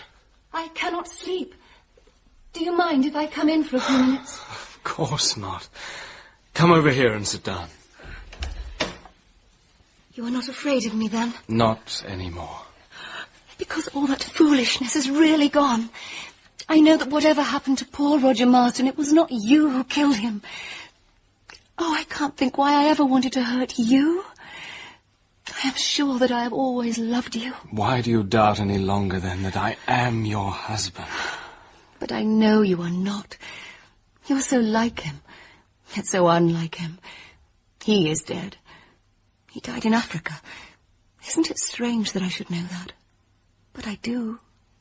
Who am I, then? I do not know. But you are kind to me. It was because I wanted to see you that I would not stay at the nursing home. That must mean I'm very fond of you. Look at me, Rosamond.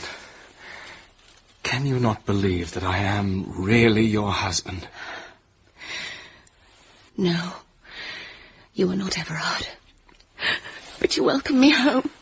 And... Oh, Rosamond. My dear. What the devil? There, you see. I must go.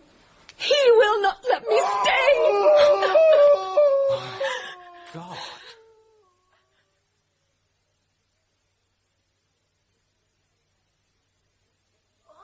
Find Squire's number 2 gun, Mr. Middleton. Look again, lad. He was shooting with it yesterday. It must be here somewhere. Well, it ain't. I've looked all over. Ah, Middleton, just the man. Oh, good morning, sir. Oh, you've got your number 2 gun, then? Yes. Will you come with me, please? Yes, sir. Higgs, you get on with that oiling. Yes, Mr. Middleton. Now, Middleton, what do you make of those marks? Under the window. I can't rightly say, Squire. Was anything heard last night? I should say so. An infernal yell. And that was the spirit of Roger Marston, you mark my words. When he do come out of Blackwood, he do call. Spirits do not leave tracks, Middleton. They do say that the spirit of Roger Marston have been taken possession of by some sort of great animal that comes here now and then to be fed. Fed by whom? Oh, by Mrs. Marston. But Mrs. Marston is no longer living here. You know, Middleton, I'm learning something about spirits. It seems that not only do they make tracks, but they also require feeding. Perhaps, if that is so, they can also feel a charge of shot. You wouldn't shoot at it, Squire. I should have done so this morning if I'd had the chance. When the weather's a little drier, I'm going into Blackwood with a rifle. And as God's above, you'll never come out, Squire. Well, we shall see. Good morning, sir. Eddie? Morning. I hope the very latest thing in ghosts did not disturb anybody. Well, we all seem to have heard the same thing. Well, Eddie, if you'd care to investigate, you can bring along a revolver and prowl about with me sometime. Right, yeah. I've always fancied myself as a big game hunter. We might have fair battle in the wood. I'm not sure that the character of the wood is not more interesting than the ghost that's supposed to dwell in it, Prince Terniloff. For generations it's been held to be unclean. It's certainly unsafe. Well, never mind that now. As regards today's shoot, I suggest we gather at 10 o'clock in the gun room. My friend, you must not allow these local circumstances to occupy too large a share of your thoughts. There is still the matter of the Princess Eiderstrom to think of. After all, she has us in her power. Easy enough for you to say. There's only the princess to be considered. But will you kindly tell me what more I can do to make her see reason? Necessity demands that I should be on the best terms with Lady Domini, and that I should not make myself in any way conspicuous with the princess. I am not sure that the terms you are on with Lady Domini matter very much to anyone, whereas the princess is a grande dame and a diplomatist. I see no reason why you should not marry her secretly in London, in the name of Everard Domini, and then have the ceremony repeated under your rightful name when the mission is over. Prince Terniloff could arrange it at the embassy. He is devoted to her. And bear in mind that it will strengthen your position with him. Yes, I do see that. Let me think it over, and we'll discuss it again soon. Meanwhile, I must go to Lady Domini. How nice of you to come. I was hoping to see you again before you went off shooting. You slept well? Perfectly. You didn't lie awake thinking of our nocturnal visitor? Not for one moment. You see, if you were really Everard, then I might be frightened. Some day or other, if Everard were to return here, the spirit of Roger Marston would do him some mischief. Oh, my dear. You don't know these things, of course. But Roger was in love with me before I married Everard. Then after I was married, the poor man nearly went out of his mind. He gave up his work and used to haunt the park here. Then Everard caught him. And poor Roger was never seen again. I think that anyone here will tell you that Everard killed him and threw his body into the quagmire in the Black Wood. I don't believe he did anything of the sort. Oh, Everard had a most terrible temper. And that night he did come home covered with blood. And it was that night that I was taken ill. Well, no more tragedies. I've come up to remind you that we have guests. When are you coming down to see them? You say we as though you really were my husband. You must not tell anyone else your fancy. I quite understand.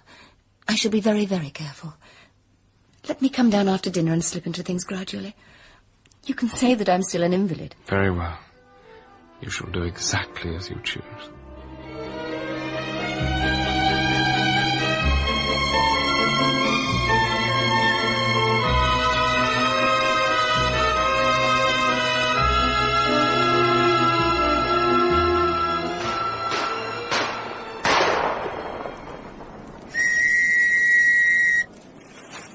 Shall we walk on, Your Excellency? Von Ragerstein, I am going to give myself the pleasure of calling you by your name. You know my one weakness? I detest espionage in every shape and form.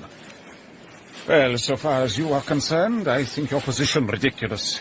I have sent a private dispatch to Berlin in which I have expressed that opinion. So far, I have not been overworked. That is because there has been no legitimate work for you to do. There will be none. I must ask you to remember that I simply obey orders. I will grant that freely, but to continue. I believe that I have brought Germany and England nearer together than they have been since the Boer War. It has been my great pleasure to trace the results of my work in a manuscript of memoirs, which one day I hope will be published. I should esteem it a great privilege to be given a private reading of your memoirs. That may be arranged. In the meantime, von Ragerstein, I want you to reconsider your position here. But my position is not voluntary. I am acting under orders. Quite so, but things have changed very much during the past months. Why, even at the risk of offending France, England is showing wonderful pliability with regard to our claim in Morocco. Indeed, every prospect of disagreement between our two countries upon any vital matter has now disappeared. But suppose the desire for war should come not from Downing Street, but from Berlin. We serve an honorable master. His will is for peace, I am certain. I saw you talking with the prince. Has he spoken to you concerning me? About your shocking treatment of me, for instance? Shocking, Princess? It is the mildest word in my vocabulary which I can apply to your treatment of me. Honestly, Leopold, my pride is humbled. I feel bruised. That is because you look at the matter only from a feminine point of view. And you, once the fondest of lovers, only from a political one. You think a great deal of your country, Leopold. Have I no claims on you? Upon Everard Domini, none. When the time comes and Leopold von Raggerstein can claim all that is his right, believe me, you will have no cause to complain of coldness. But then there is no need to wait. Your sovereign gives you his permission. I am on the spot. And believe me, I know what is safest and best. I cannot live as two men. This is ridiculous. Tonight we must have an understanding once and for all, if I am to carry on. Yes! What is it, Parkins? A person of the name of Miller has arrived, sir. Apparently he brings you a message from a Dr. Schmidt, with whom you were once acquainted in Africa. Does he indeed? Very well, I'll come at once. Please excuse me, Stephanie, my dear, this could be important. Important? Pah! Will you send Mr. Seaman to me in the library, please, Parkins? Yes, sir. Sir Everard Domini? That is my name. I am Miller, a cousin of Dr. Schmidt. And how is the good doctor? As always, he is busy, but in excellent health. He sends you this letter. Thank you. You sent for me, Seaman. Yes, Mr. Miller here has brought a letter from Dr. Schmidt in Africa. I see. Let me see. Honourable Sir, recommend to your kindness Ludwig Miller, lay before you certain circumstances of which it is advisable for you to have knowledge, in all respects to be trusted, Carl Schmidt. Well, Mr. Miller, what are these certain circumstances? You may speak freely before Mr. Seaman. My errand here is to warn you that the Englishman you left for dead on the banks of the Blue River has been heard of in other parts of Africa. Good God! I hope you've not come all this way just to tell me that. The man is dead. That is what Dr. Schmidt believed, at first. The man left his camp with enough whiskey to kill him and only a little salt food. And I found him, deserted by his boys and raving. To silence him forever was a child's task. The task, however, was unperformed. I beg your pardon? From 3 places in the colony, reports come of him struggling to make his way to the coast. Does he call himself by his own name? He does not. Nevertheless, the fact remains, he is in the colony, or was some months ago. I am sent to warn you, in case he should suddenly turn up here. This is queer news you bring, Miller. It is news which greatly disturbed Dr. Schmidt. And if we believed it, this Englishman might walk in here at any moment. How much of this business do you know, Miller? Nothing. I am only a messenger. This whole affair has been a great worry to Dr. Schmidt. There are things connected with it that he's never understood. Things he thinks mysterious. Hence your presence here, Johann Wolf. That is not my name. I am Miller. But we have met before, once in Vienna and twice in Krakow. You are mistaken. Have you no idea just who you are talking to?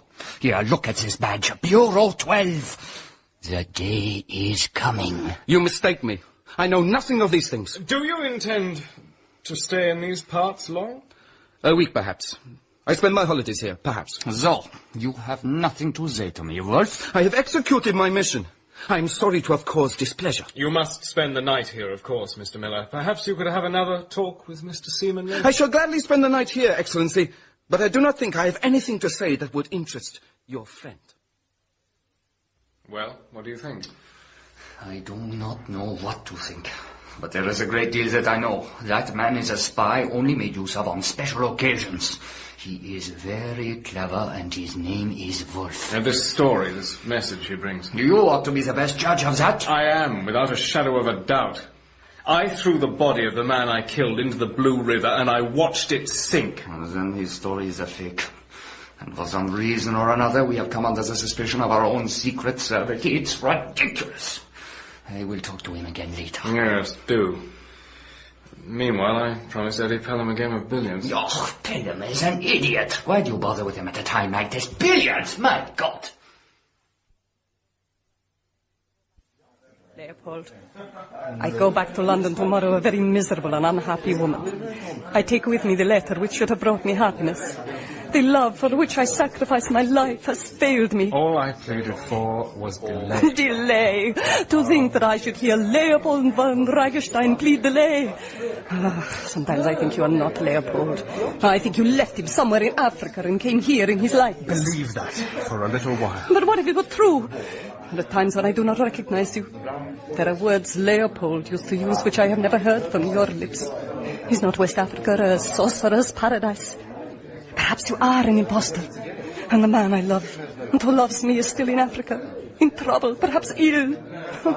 You play the part of Everard Dominie like the very king of actors. Perhaps before you came here, you played the part of Leopold. You are not my Leopold. Love cannot die as you would have me believe. Now you're coming round to my way of thinking. I have been assuring you from the very first moment we met at the Carlton that I was not your Leopold, that I was Everard Dominie. I shall put you to the test. Your arm, if you please. Kindly escort me to the gallery. As you wish. Well, Stephanie? Kiss me upon the lips, Leopold. There is no Leopold here. Kiss me upon the lips. Very well.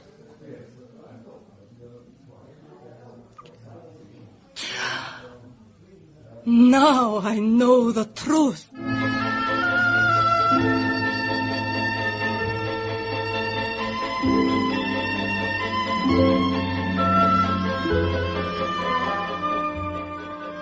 You look worried, my friend. Yes, trouble grows. Any more from this fellow Wolf? No, I'm keeping well away from him tonight, and I advise you to do the same. No, it's the princess again. You should have treated her in a more human manner, visited her in London. Once I began, it would have been The princess could be a danger to our mission.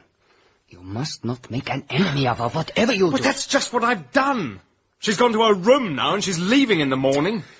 She thinks that I've borrowed some African magic, that I've left her lover's soul out there and come home in his body. Well, if she does go, your troubles are over. She may do an awful lot of mischief before she goes. Remember, the princess cares nothing for Germany's future. I had better go to her. You go back into the drawing room and play host.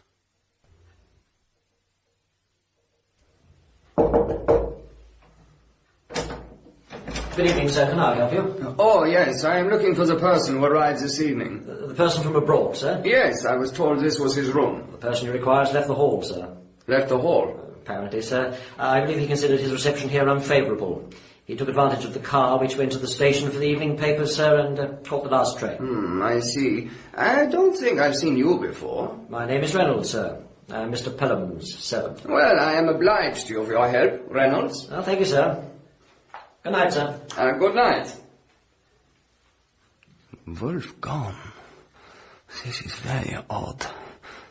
Damn, the princess, I forgot. You asked to speak with me. Princess, we are in despair at your desert. I have been insulted in this house. Tomorrow I leave it. Your Highness, believe me, I do not wish to presume, but... Has he sent you to reason with me? Not directly. I am to a certain extent, however, his major domo in this enterprise. I brought him from Africa. I have watched over him from the start. Yes, I should imagine Sir Everard finds you very useful. I hope he does. It has doubtless occurred to you that our friend has accommodated himself wonderfully well with the English life and customs. You must remember that he was educated here. Nevertheless, his aptitude has been marvelous. One might also say supernatural. Tell me, you seem to have been completely successful in the installation of our friend here as Sir Everard Dominie. But what is going to be his real value to you? What work will he do? We are keeping him for big things. You have seen our gracious master, Sir Kaiser, recently, I understand. Oh, yes. And before the summer is over, I am to pack my bags and leave England. Oh, yes, I understand. It is when that time comes that he will be the most use to us. With him as the host of cabinet ministers, of soldiers, of the best brains in the country, our fingers will never leave the pulse of Britain's day-to-day life. Princess, I am here to plead for patience. I am here to implore you to take no rash step. What are you afraid I shall do? I am afraid that in some corner of the world, if not in this country, you might whisper a word which would make people wonder what grudge you had against a simple Norfolk baronet. I would not like that word to be spoken in the presence of anyone who knew your history and realized the amazing likeness between Sir Everard Dominie and the Baron von Frankenstein. I see. Well, Mr. Seaman, I do not think you need have any fears. You see, in a few days' time, I shall leave this country. I have decided to take a long sea voyage.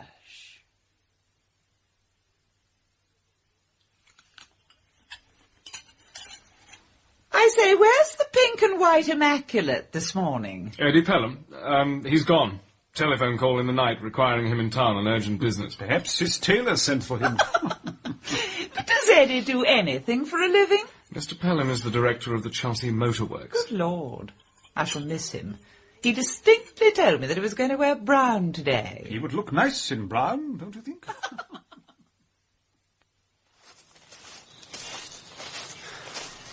Mr. Pelham is not the only person to leave during the night. Our friend Miller, or Wolf, has also disappeared. Disappeared?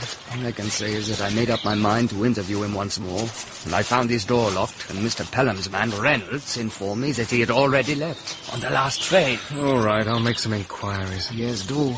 This affair distresses me because I don't understand it. I believe the man was sent to spy on us, but why? Why has he gone? Well, I shouldn't worry about it. Fellow seemed quite harmless. All the same. Oh, but I must tell you that my anxieties have been aroused in another direction. Oh, not the princess again. Yes, the princess. I did my best, but I found her in a most peculiar frame of mind. I do hope that she will keep our secret. One thing, though. At least she will be out of the country soon. Well, that's good news. Yes, apparently she has decided to take a sea voyage. Where to? To Africa. Africa? Now, why the mischief is she going out there?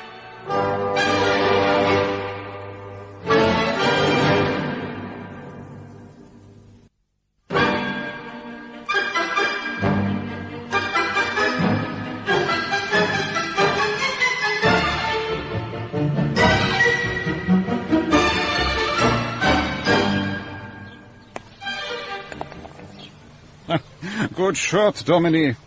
Far too good for me, I'm afraid. Indeed, I am rather relieved to have finished our game after such a display of expertise upon your part. Nonsense, Your Excellency. I had a deal of luck, that's all.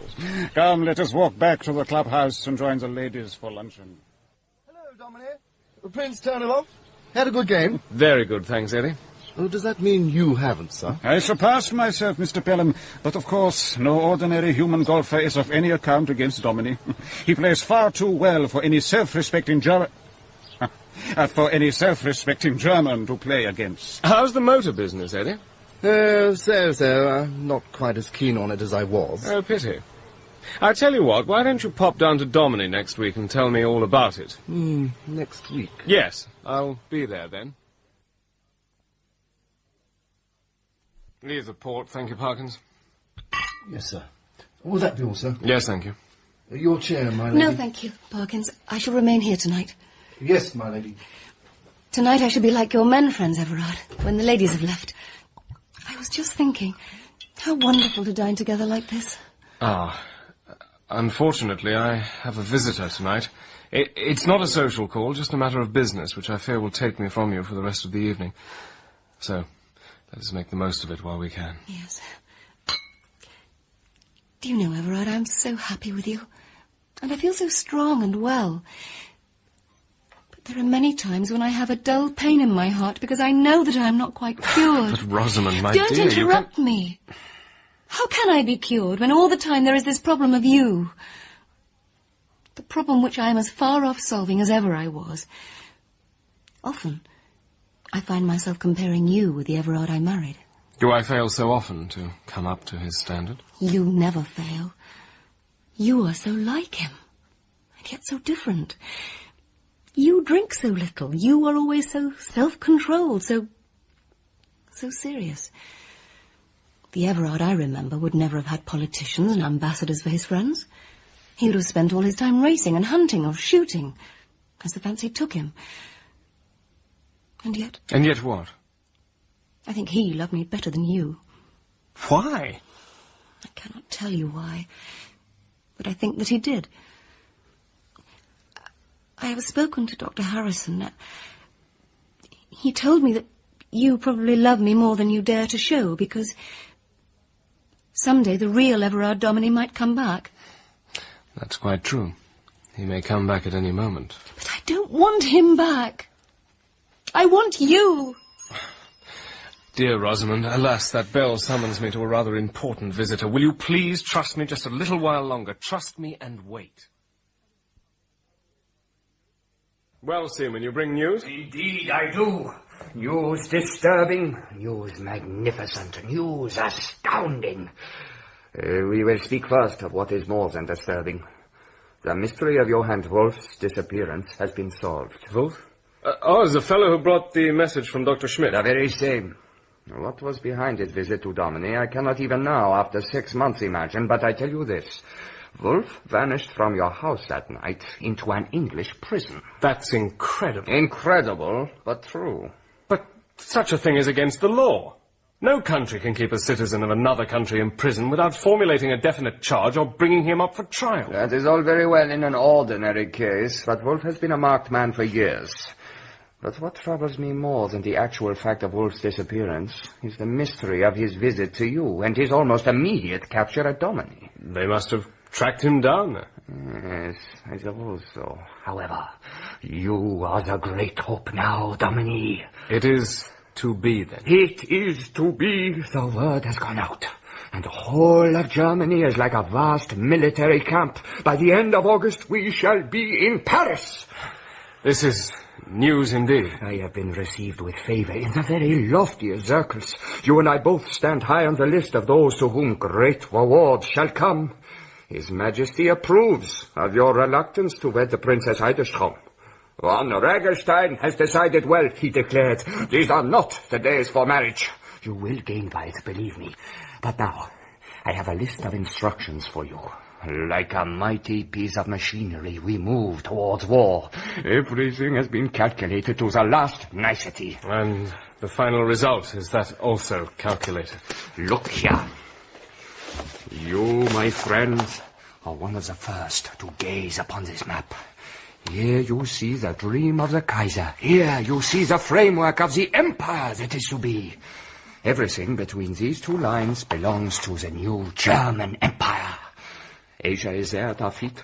No longer will Great Britain control the supplies of the world. Raw materials of every description will be ours. And for wealth, India and China. You take my breath away. This is marvelously conceived. But tell me, what of Russia with her millions? How are we to help ourselves to her rich provinces? This is where the genius steps in. Russia has been ripe for revolution any time for the last 15 years. We have secret agents in every Russian city and throughout her army. We shall teach Russia how to make herself a free country. I see. And what of my own work? Everything. Almost your daily life has been planned. We shall go over it together within a day or so. Meanwhile, remember this. It is our great aim to keep England out of the war. Then Prince Terniloff is right, after all? If we want England out of the war, it is not that we desire her friendship. It is that we may crush her the more easily when Calais and Boulogne are in our hands. And that will be in 3 months' time. But now I must go. And the map? Baron von Regelstein, there are 6 of those maps in existence. This one is for you. Guard it well. I shall guard it as though it were my greatest treasure.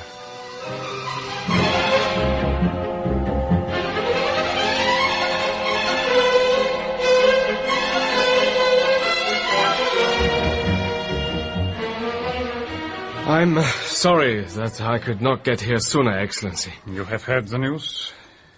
It is for von Regelstein. I am a broken man. I sent for you to say farewell and to make a confession. You were right. I was wrong. I have been made the cat's paw of the very men whose policy I have always condemned. everyone will at least realize that you did your best for peace. That is one reason why I sent for you. Not long ago, I spoke to you of a diary that I had been keeping of my work in this country. It will tell you of all my efforts and how they were foiled. I beg you to take it and read it with the utmost care, and await my instructions with regard to it. Please guard it well.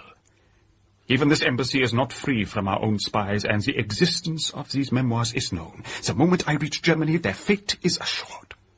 For that reason, these memoirs must be kept in a safe place until I see a good use for them.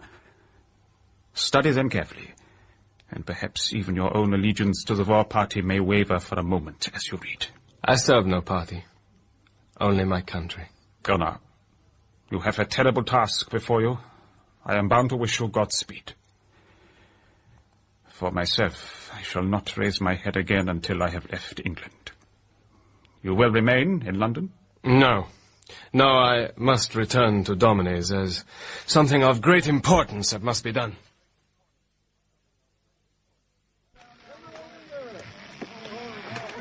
Well, Williams, how's the work progressing? Oh, it's a dirty bit of work right enough, sir.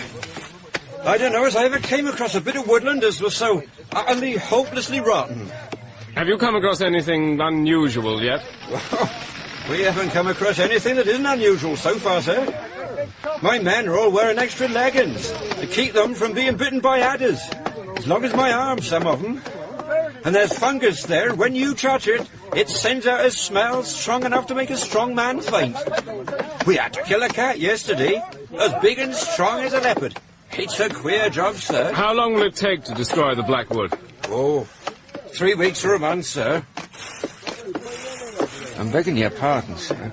This old lady hangs about the whole time. Oh, Mrs. Marston. Some of the men are afraid of her, think she's a witch. What are these men doing here, Everard Domine? These men are going to cut and hew their way from one end of Blackwood to the other until not a tree or bush remains. You will dare to do this? Will you dare to tell me why I should not? There's evil will come to you if you do this. Plenty of evil has come to me from that wood as it is.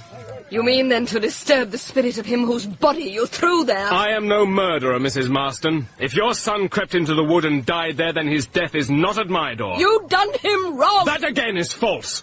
His passion for Lady Domine was uninvited and unreciprocated. Your son was a lonely, morose and ill-living man, and as for you, I think you've had your revenge.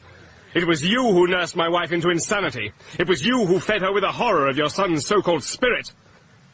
I think if I'd stayed away any longer, Lady Domine would be in a madhouse today. I wish to heaven that you'd rotted to death in Africa. For shame, woman! You carry your evil feelings far. Take my advice. Give up this foolish idea that Blackwood is still the home of your son's spirit.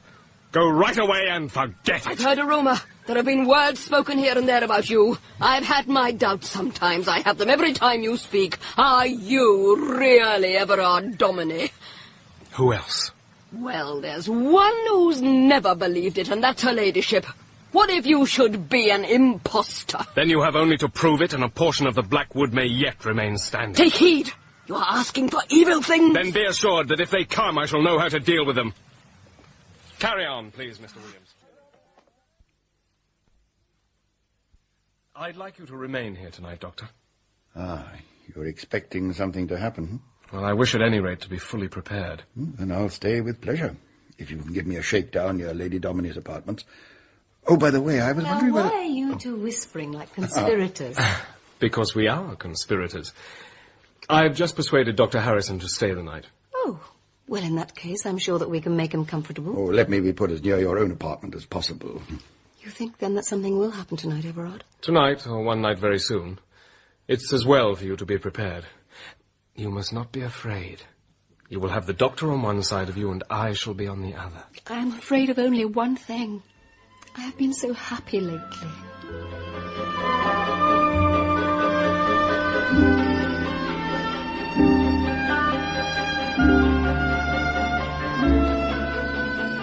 Middleton? Yes. Heggs, keep well back. Are your chaps ready, Williams? Yes, sir. What do you want them to do? Nothing. Just keep quiet and still and wait for my signal. Understood, sir.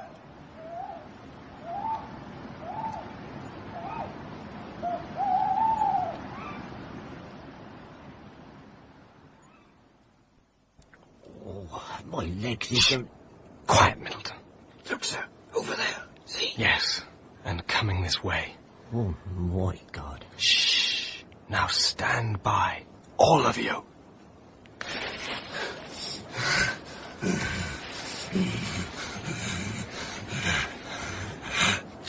Steady now, lads.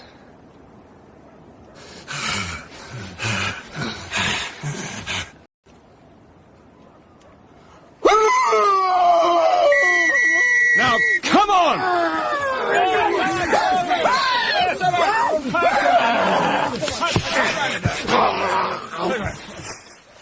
Quickly now. Tie his hands and feet. Anybody hurt? We're all right, Squire. Oh, just shot Diane. Dominie, what the devil was that appalling scream? Lady Dominie's fainted clean away. Will she be all right? Oh, it's all right. Nurse is with her. Then come and look here, Doctor. What? Bring the lamp, Williams. Yes, sir. It's all right. He's safely tied. Come and see where the spirit of Roger Marston has hidden itself. What? Bosh! It's Roger Marston himself. What happened? One of Williams' chaps laid him out. Just as well, too, or somebody might have suffered serious injury. Well, this is the end of all those foolish superstitions about Roger Marston's ghost and Roger Marston's murder and so on. There lies Roger Marston. Half man, half beast. Poor devil. And for some lunatic reason, he's chosen to hide himself in the Black Wood all these years. His mother has been his accomplice and taken him food. Well, he's still alive, but he's in a disgusting state. We better get him to a hospital. But just think of it, all these years in that horrible place. Why? Why? I suppose his first idea was to revenge himself upon me and this household. The fellow was already half a madman when he first came to the neighbourhood, and he's behaved like one ever since. Williams? Yes, sir? I'd like 2 of your chaps to go with my chauffeur and take this creature into Norwich Hospital. Say that I shall be in later today with an explanation. Yes, sir. Bring the car up, Tom. The rest of you, with the exception of Parkins, please go to your beds. Thank you all for your help. And thank you, Middleton, Heggs. That can't have been easy for you. No, Squire. I never seen the like. Ready when you are, Mr. Williams. Then lift him into the car. Carefully now. So you've got him at last, Everard Dominie. Ah. Mrs. Marston, you're just in time to accompany your son to the hospital. The car's ready to leave. I've nothing to say to you. Your own conscience should be sufficient punishment for keeping that poor creature alive in such a fashion, and ministering to his accursed desire for vengeance all those years that I was in Africa. He would have died if I hadn't brought him his food. I've wept all the tears a woman's broken heart could wring out, beseeching him to come back to me. Yet you shared his foul plot for vengeance against that poor harmless woman who now lies unconscious. You're an evil pair. But you are far worse than your half-witted son. He's safe in the car, sir, but we'd better be off before he comes to. Yes. His mother had best go with him. If you say so, sir. So you're rid of us, perhaps forever. You've said harsh things to both of us. Roger isn't always so bad. Sometimes he's more gentle than others. If he... Well, go along now. If Lady Dominie recovers, you and your son are forgiven. If she never recovers, I wish you both the blackest corner of hell.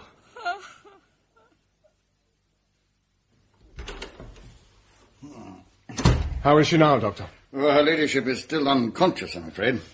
Perhaps this is a good sign. I never liked that unnatural calm of hers. However, we can only wait and hope. I see. Damn. You never could play that shot, Eddie. Not enough side. Fancy a game? Not just now. By Jove, that uniform's jolly well cut. If a country in peril ever decides to ignore my rather indifferent physique and send me out to do battle, I shall go to your tailor. Oh, mine's only a local yeomanry rig-out. They'll nab you for the guards. Hello, visitors. I think I'd better make myself scarce. Not too scarce, I hope. I'll see you later. Toodle pip. Seaman, how nice to see you again. My God, Dominie, what is this? 11 years ago, I resigned a commission in the Norfolk Yeomanry. That little matter, however, has now been adjusted. At a time of national crisis, every man counts, it seems. My friend, you are wonderful. You leave nothing undone. But there is no fear of your being sent abroad? Not at present. They'll take the younger fellows first. Tell me, where have you been? In Ireland. I had business there. But tell me, why do I find you down here? I looked to find you in London. After Prince Terniloff returned to Germany, I felt I needed to get away. Besides, there were matters here needing my attention. Terniloff, he left his volume of memoirs with you, I understand. You don't miss much, do you, Seaman? I also am thorough. Where is the volume? Don't worry, it's quite safe. It needs to be. I have orders to see that it is destroyed. You know, sometimes when I am away from you, I tremble. It may sound foolish, but you have in your possession just two things, the map and Terniloff's memoirs. Together they would wreck our propaganda in every country in the world and do us everlasting harm. Both are safe. By the by, you're forgetting your usual caution, my friend. As you stooped to sit down, I distinctly saw the shape of a revolver in your hip pocket. Oh, I forgot. Well, with your name and the fact that you're only a naturalized Englishman, isn't it rather foolish to carry firearms around at a time like this? You are right, as always, von Ragerstein. Here, take care of it for me. Thank you. I'll lock it away in the desk. Our weapons from now on must be weapons of guile and craft. Will you stay the night? If I may, we have much to discuss, and this is the last time for many months when it will be wise for us to meet on such intimate terms. Well, well. Sounds like more visitors. I'm sorry, you were saying? That we must not meet again for some months. So perhaps our dear Parkins will take vinous note of the occasion? In other words, you're thirsty and propose that we drink a toast to our mission? Tell you it is most urgent. Sir Everard is engaged. My God. Good Lord. The Princess Idestrom and a gentleman, sir. Thank you, Parkins. That'll be all. Yes, sir. My dear Princess. And, Dr. Schmidt. Now we shall see what we shall see. Come, step forward, Doctor. Do not be afraid. Schmidt, the man from Africa. Now, look at this man very carefully, Doctor. Well, which is he? Mein Gott! Das ist der Engländer! I knew it! Mein Gott! Everard Domini. What has happened to Leopold von Ragerstein? I'm afraid that he met with the fate which he had prepared for me. We fought, and I conquered. You killed him! It was a matter of necessity. His body sleeps on the bed of the Blue River. And your life was a lie! On the contrary, it has been the truth. I assured you at the Carlton when you first spoke to me, and I've assured you at least a dozen times since that I was Everard Domini. That is my name. That is who I am. But you came to me at Cape Town. You had von Ragerstein's letters and secret documents. You knew his history. Von Ragerstein and I exchanged the most intimate confidences the night we met at his camp, as Dr. Schmidt here knows. I told him my history and he told me his. As for his letters and papers, I took them from him. My dear master, killed by that drunken Englishman? Not so drunk as you fancied him, Doctor. Not so far gone that he wasn't able to pull himself together when the great incentive came. My first and only suspicion was the night your handwolf disappeared. Oh, yes. Wolf's coming was rather a tragedy. Fortunately, I had some Secret Service chaps in the house who were able to dispose of him. You planned his disappearance? Naturally. He knew the truth and was trying to communicate it to you. But he did not acknowledge me. A trick for my benefit. He sent a note to you by Reynolds. Reynolds relayed it to me. And the money, £100,000 and more. Oh, I understood that was a gift. However, if the German Secret Service would care to sue me... What are you two? Are you lumps of earth? Clods? Creatures without courage? Is his life a sacred thing? Has he none of your secrets in his charge? Great God above! He has the Kaiser's map and the ambassador's memoirs. On the contrary, both are deposited at the Foreign Office. We hope to find them extremely useful later on. Oh, my God. Kill him! Oh, to God, I had a weapon. You are 2-1. Kill him! Wait! My dear Princess, 4-2 the other way, what? Reynolds, Forster. Handcuffs, I think. Not the Princess. Oh, damn you! I wouldn't if I were you, sir. There, that's got them. Why am I being treated like this? Dr. Schmidt. That is my name, sir. I have only just arrived from East Africa. I came to expose that man. He is an impostor, a murderer. He killed a German nobleman. He has deceived the Kaiser. He has dared to sit in his presence as Baron Leopold von Ragerstein. I dared say you two don't mean to be funny, but you are. First, Dr. Schmidt accuses Sir Everard of being an impostor, Because he assumed his own name, accuses him of killing a man who planned in cold blood to kill him. You were involved in that, by the way, Schmidt. And then Mr. Seaman complains because Sir Everard carried out in Germany for England what von Ragenstein was supposed to be carrying out here for Germany. It's priceless. I demand to know why I am being treated like a criminal! Because you are one. What about you, Seaman? Any questions? None. You are very well advised. Within the last 2 days, your house in Forest Hill and your office in London have both been searched. You have said enough. Fate has gone against me. I thank God that our master has other abler servants than I, and the strength to crush this island of popinjays and fools! Oh, I say, popinjay seems a bit severe. Reynolds, you'll find a military car waiting outside. Kindly take these two beauties to the guardroom at Norwich Barracks. I've already arranged for an escort to take them to town. Tell the Colonel I'll pop over later. Very good, sir. Come along now, gentlemen. Goodbye, Doctor. Goodbye, Seaman, old friend. Princess, there can be little conversation between us. Yet I shall ask you to remember this. Von Ragenstein planned my death in cold blood. It was his life or mine. I fought for my country's sake, just as he did for his. I shall hate you to the end of my days because you have killed the one I love. But although I am a woman, I know justice. Be so good as to suffer me to leave here at once, unescorted. Very well. Goodbye, Princess. Well, that's that all nicely in the bag, what? Tell me, Captain Pelham, there's just one thing I've always been curious about. What's that, old thing? How did you manage to keep hold of that fellow Wolfe when there wasn't a war on and he wasn't breaking the law? Well, we had to stretch a point there. Plans of a fortress, eh? You mean you found plans of a fortress on him? Well, not exactly. It was a picture postcard of Norwich Castle, actually. But keep it down. Now, what about a drink, eh?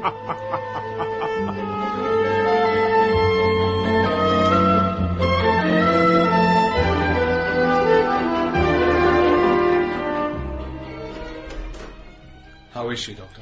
Oh, she's doing well. Come in, it's all right. No fever or anything? Oh, bless you, no. But when she does wake up, she'll either be her old self or... Or that part of her brain will be more or less permanently affected. I'm hoping for the best. She's waking up. He is gone, she... Oh, Everard. Oh, my dear, dear Rosamond. Oh, Everard, I've been so silly. Do you know there were even times when I couldn't believe that you were my own dear husband. Mine. Oh, Rosamond. There. Now I know at last you really are Everard Domine.